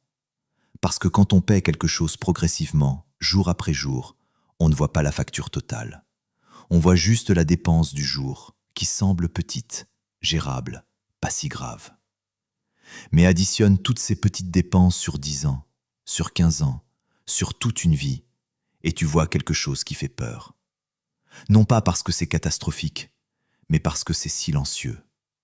Parce que ça n'a pas l'air d'un échec, ça a l'air d'une vie normale, d'une vie comme les autres, d'une vie où tu as juste un peu moins accompli que ce que tu voulais, où tu es juste un peu plus fatigué que nécessaire, où tu as juste un peu moins de paix que tu ne le mérites. Et c'est ça le vrai drame. Pas les grandes catastrophes, les petites pertes accumulées, les petites trahisons envers toi-même répétées jusqu'à devenir invisibles, les petites dettes contractées jusqu'à devenir normales. Alors je vais te demander quelque chose d'inconfortable. Calcule. Pas avec des chiffres précis, approximativement. Combien d'heures par semaine passes-tu à ruminer des situations qui ne méritent pas ton attention? 2 heures? 5 heures? 10 heures? Multiplie par 52 semaines. Multiplie par le nombre d'années que tu fais ça. C'est du temps, du vrai temps. Du temps que tu aurais pu mettre ailleurs, que tu aurais pu mettre sur ce qui construit vraiment ta vie. Maintenant, imagine que tu récupères ne serait-ce que la moitié de ce temps. Que tu le réinvestis dans quelque chose qui compte, un projet, une compétence, une relation, ta santé, ton équilibre. Qu'est-ce qui serait différent dans ta vie aujourd'hui? Pas dans 10 ans, aujourd'hui. Si tu avais commencé il y a 1 an seulement. Si tu avais récupéré ces heures-là et les avais mises ailleurs. Cette question n'est pas pour te culpabiliser. La culpabilité est une dette émotionnelle comme les autres. Elle consomme sans produire. Cette question est pour te donner une mesure concrète de ce que le changement vaut. Pas en termes abstraits, en termes de temps récupéré, d'énergie libérée, de vie construite plutôt que défendue. Je veux maintenant te parler d'une chose que j'ai observée chez les gens qui transforment vraiment leur vie. Pas ceux qui en parlent, ceux qui le font. Il y a un moment précis dans leur trajectoire, un moment charnière, pas toujours dramatique, souvent même très banal. Un moment où ils ont dit non. Pas non aux autres, non à eux-mêmes. Non à la vieille version d'eux-mêmes qui voulait réagir, qui voulait prouver, qui voulait défendre, qui voulait parler avant d'avoir quelque chose de réel à montrer. Ce non-là, il est discret. Il ne se voit pas, personne n'applaudit, personne ne le remarque même. Mais la personne, elle, le sait. Elle sait qu'elle vient de faire quelque chose de différent, qu'elle vient de choisir autrement. Et ce choix-là, même petit, même invisible, crée quelque chose, une fissure dans l'ancienne habitude, une ouverture vers quelque chose de nouveau. Et si elle répète ce choix, si elle dit ce non une 2e fois, une 3e fois, une 100e fois, la fissure devient un chemin, et le chemin devient une direction, et la direction devient une vie différente. Tu as probablement déjà vécu ce moment, peut-être plusieurs fois. Ce moment où tu as senti que tu pouvais choisir autrement, où tu as vu la dette sur le point d'être contractée et où tu t'es dit « je ne veux pas payer ça », où tu as senti le contrat imaginaire sur le point d'être violé et où tu as décidé de ne pas en faire une trahison, où tu as eu l'opportunité de parler de ton projet et où tu as choisi de garder le silence pour le protéger. Ces moments existent déjà dans ta vie. Ils ont peut-être été rares, peut-être isolés, mais ils sont là. Et ils sont la preuve que tu en es capable, que cette version de toi qui choisit autrement n'est pas un idéal lointain. Elle existe déjà. Elle attend juste d'être plus régulière, plus constante, plus habituelle. Il y a un autre aspect de la transformation que je veux aborder. Quelque chose que peu de gens anticipent et qui les surprend souvent. La légèreté. Pas la légèreté superficielle de quelqu'un qui s'en fout de tout. La légèreté profonde de quelqu'un qui ne porte plus ce qu'il n'a pas à porter. Quand tu commences vraiment à solder tes dettes émotionnelles, à exprimer tes contrats plutôt que de les imposer en silence, à gérer ton attention comme un actif précieux, à tenir tes promesses envers toi-même, quelque chose d'étrange se passe. Tu te sens plus léger. Pas parce que ta vie est devenue plus facile, parce que tu as arrêté de porter en plus de ta vie le poids de tout ce que tu t'imposais inutilement. C'est difficile à décrire à quelqu'un qui ne l'a pas encore vécu. Mais si tu l'as déjà effleuré, même brièvement, tu sais exactement de quoi je parle. Ce sentiment d'avoir déposé un sac à dos que tu portais depuis si longtemps que tu avais oublié qu'il était là. Cette clarté mentale qui arrive quand tu n'es plus en train de gérer 10 conflits intérieurs simultanément. Cette énergie disponible pour autre chose quand tu n'alimentes plus les vieilles batailles. Cette légèreté est ton indicateur. Elle te dit que tu avances dans la bonne direction. Elle te dit quelque chose a vraiment changé, pas juste dans ta compréhension, mais dans ton fonctionnement. Et elle est addictive dans le bon sens. Une fois que tu l'as goûtée vraiment, tu n'as plus envie de retourner au poids d'avant. Et cette envie de rester léger devient elle-même une motivation pour continuer à choisir différemment. Je veux aussi te parler de ce qui arrive aux relations quand tu changes, parce que personne ne change dans le vide. Tu es entouré de gens. Et ces gens ont été habitués à une certaine version de toi, la version réactive, la version disponible à toute heure, la version qui absorbe tout sans rien dire, la version qui justifie, qui explique, qui compense. Et quand tu commences à changer, quand tu commences à poser tes limites, à exprimer tes attentes, à gérer ton attention différemment, ces gens vont réagir. Certains vont s'adapter, ils vont respecter les nouvelles règles, ils vont même être soulagés parce que les anciennes dynamiques les épuisaient aussi. Il n'y a pas que toi qui étais fatigué. Parfois, les gens qui profitent de ta réactivité, de ta disponibilité, de ta tendance à compenser, ils sont aussi épuisés par cette dynamique. Même si ça les sert, elle les prive aussi de quelque chose, d'une relation réelle, d'un échange équilibré. Et quand tu changes, tu leur donnes la possibilité de changer aussi, de t'offrir quelque chose de plus honnête. D'autres vont résister, ils vont tester les nouvelles limites, ils vont chercher à retrouver l'ancienne version de toi, pas par malveillance, par habitude, parce que l'ancien système fonctionnait pour eux et qu'ils ne voient pas encore pourquoi ils devraient changer. Avec ces personnes, ta constance sera ta réponse. Pas des discours, pas des explications, pas de la colère, juste la constance. Tu continues à fonctionner de la nouvelle façon, encore et encore, jusqu'à ce qu'ils comprennent que l'ancienne version n'est plus disponible. Certains s'adapteront, d'autres partiront. Les deux sont acceptables. Et puis il y a ceux qui partiront sans résistance, qui disparaîtront simplement parce que la relation ne reposait que sur les dynamiques que tu viens de modifier, sur ta réactivité, ta disponibilité, ton besoin d'approbation. Enlève ça et il ne reste rien. Pas de lien réel, pas de réciprocité, juste une extraction habillée en relation. Ces départs-là font parfois mal, parce qu'on s'était habitué à leur présence, parce qu'on avait construit des histoires autour d'eux. Mais ils sont aussi une libération, parce qu'ils libèrent de l'espace, pour des liens qui reposent sur quelque chose de réel, sur de la réciprocité, sur de la clarté, sur des contrats signés des deux côtés. Je veux te parler d'une dernière chose avant de vraiment terminer. Quelque chose qui touche à tout ce qu'on a dit, mais depuis un angle différent. La gratitude. Pas la gratitude performative, pas les listes de choses pour, lesquelles tu es censé être reconnaissant. La gratitude réelle, celle qui arrive naturellement quand tu cesses de te battre contre ce qui est, quand tu arrêtes de dépenser ton énergie à vouloir que les choses soient différentes de ce qu'elles sont, quand tu lâches le contrôle de ce qui ne t'appartient pas. Une des choses étranges et belles qui se passent quand tu arrêtes de porter toutes ces dettes émotionnelles, c'est que tu commences à voir ce qui est là.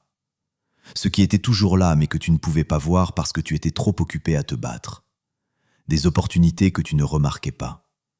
Des personnes qui étaient déjà là, stables, fiables, présentes, mais auxquelles tu ne prêtais pas vraiment attention parce que ton énergie allait ailleurs. Des moments de calme que tu n'habitais pas vraiment parce que tu étais mentalement encore dans la dernière dispute ou déjà dans la prochaine. Cette présence-là, cette capacité à vraiment être là où tu es, c'est l'un des cadeaux les plus concrets de tout ce dont on a parlé. Pas un concept philosophique, quelque chose de pratique, de mesurable. Tu manges un repas et tu le goûtes vraiment parce que tu n'es pas en train de rejouer une conversation. Tu passes du temps avec quelqu'un qui compte et tu es vraiment là parce que tu n'alimentes pas mentalement un conflit qui n'existe que dans ta tête. Tu travailles sur quelque chose et tu es pleinement dedans parce que tu n'as pas dépensé toute ton énergie à défendre une version de toi-même qui n'avait pas besoin d'être défendue. C'est ça la vie que ces principes construisent. Pas une vie sans problème, pas une vie sans douleur, pas une vie où tout est facile et fluide. Une vie où tu es présent, vraiment présent, avec toi-même, avec les autres, avec ce que tu construis, avec ce qui compte vraiment. Et cette présence-là, elle change tout. La qualité de tes décisions, la qualité de tes relations, la qualité de ton travail, la qualité de tes journées. Non pas parce que les circonstances ont changé, mais parce que toi, tu es là-dedans différemment. Voilà ce que je te souhaite. Pas la perfection, pas l'absence de réaction, pas une vie sans dettes émotionnelles, jamais. La présence, la capacité à choisir comment tu vis ce qui t'arrive. La liberté qui vient non pas de l'absence de contraintes, mais de la maîtrise de ta réponse à ces contraintes. Et la légèreté de quelqu'un qui a compris que la plupart de ce qu'il portait, il n'avait pas à le porter. Tu mérites ça. Pas un jour, maintenant, dans la prochaine décision, dans le prochain moment de choix, dans la prochaine occasion de poser les armes et de construire quelque chose plutôt que de défendre quelque chose. Commence. Recommence si tu as commencé et si tu t'es arrêté. Recommence encore si tu as recommencé et si tu t'es arrêté à nouveau. C'est comme ça que ça marche. Pas en ligne droite, en spirale. Toujours un peu plus haut que la dernière fois. Toujours un peu plus proche de qui tu veux être. Toujours un peu plus libre. C'est tout ce que je te demande. Pas d'être parfait. D'avancer. Un choix à la fois. Un jour à la fois. Un recommencement à la fois. Merci d'avoir écouté ce livre audio dans son intégralité sur Succès Livre Audio. Si ce contenu t'a apporté de la valeur, abonne-toi à la chaîne, partage-le avec quelqu'un qui en a besoin et laisse un commentaire pour que d'autres puissent grandir eux aussi. À très bientôt pour de nouveaux livres audio qui transforment des vies.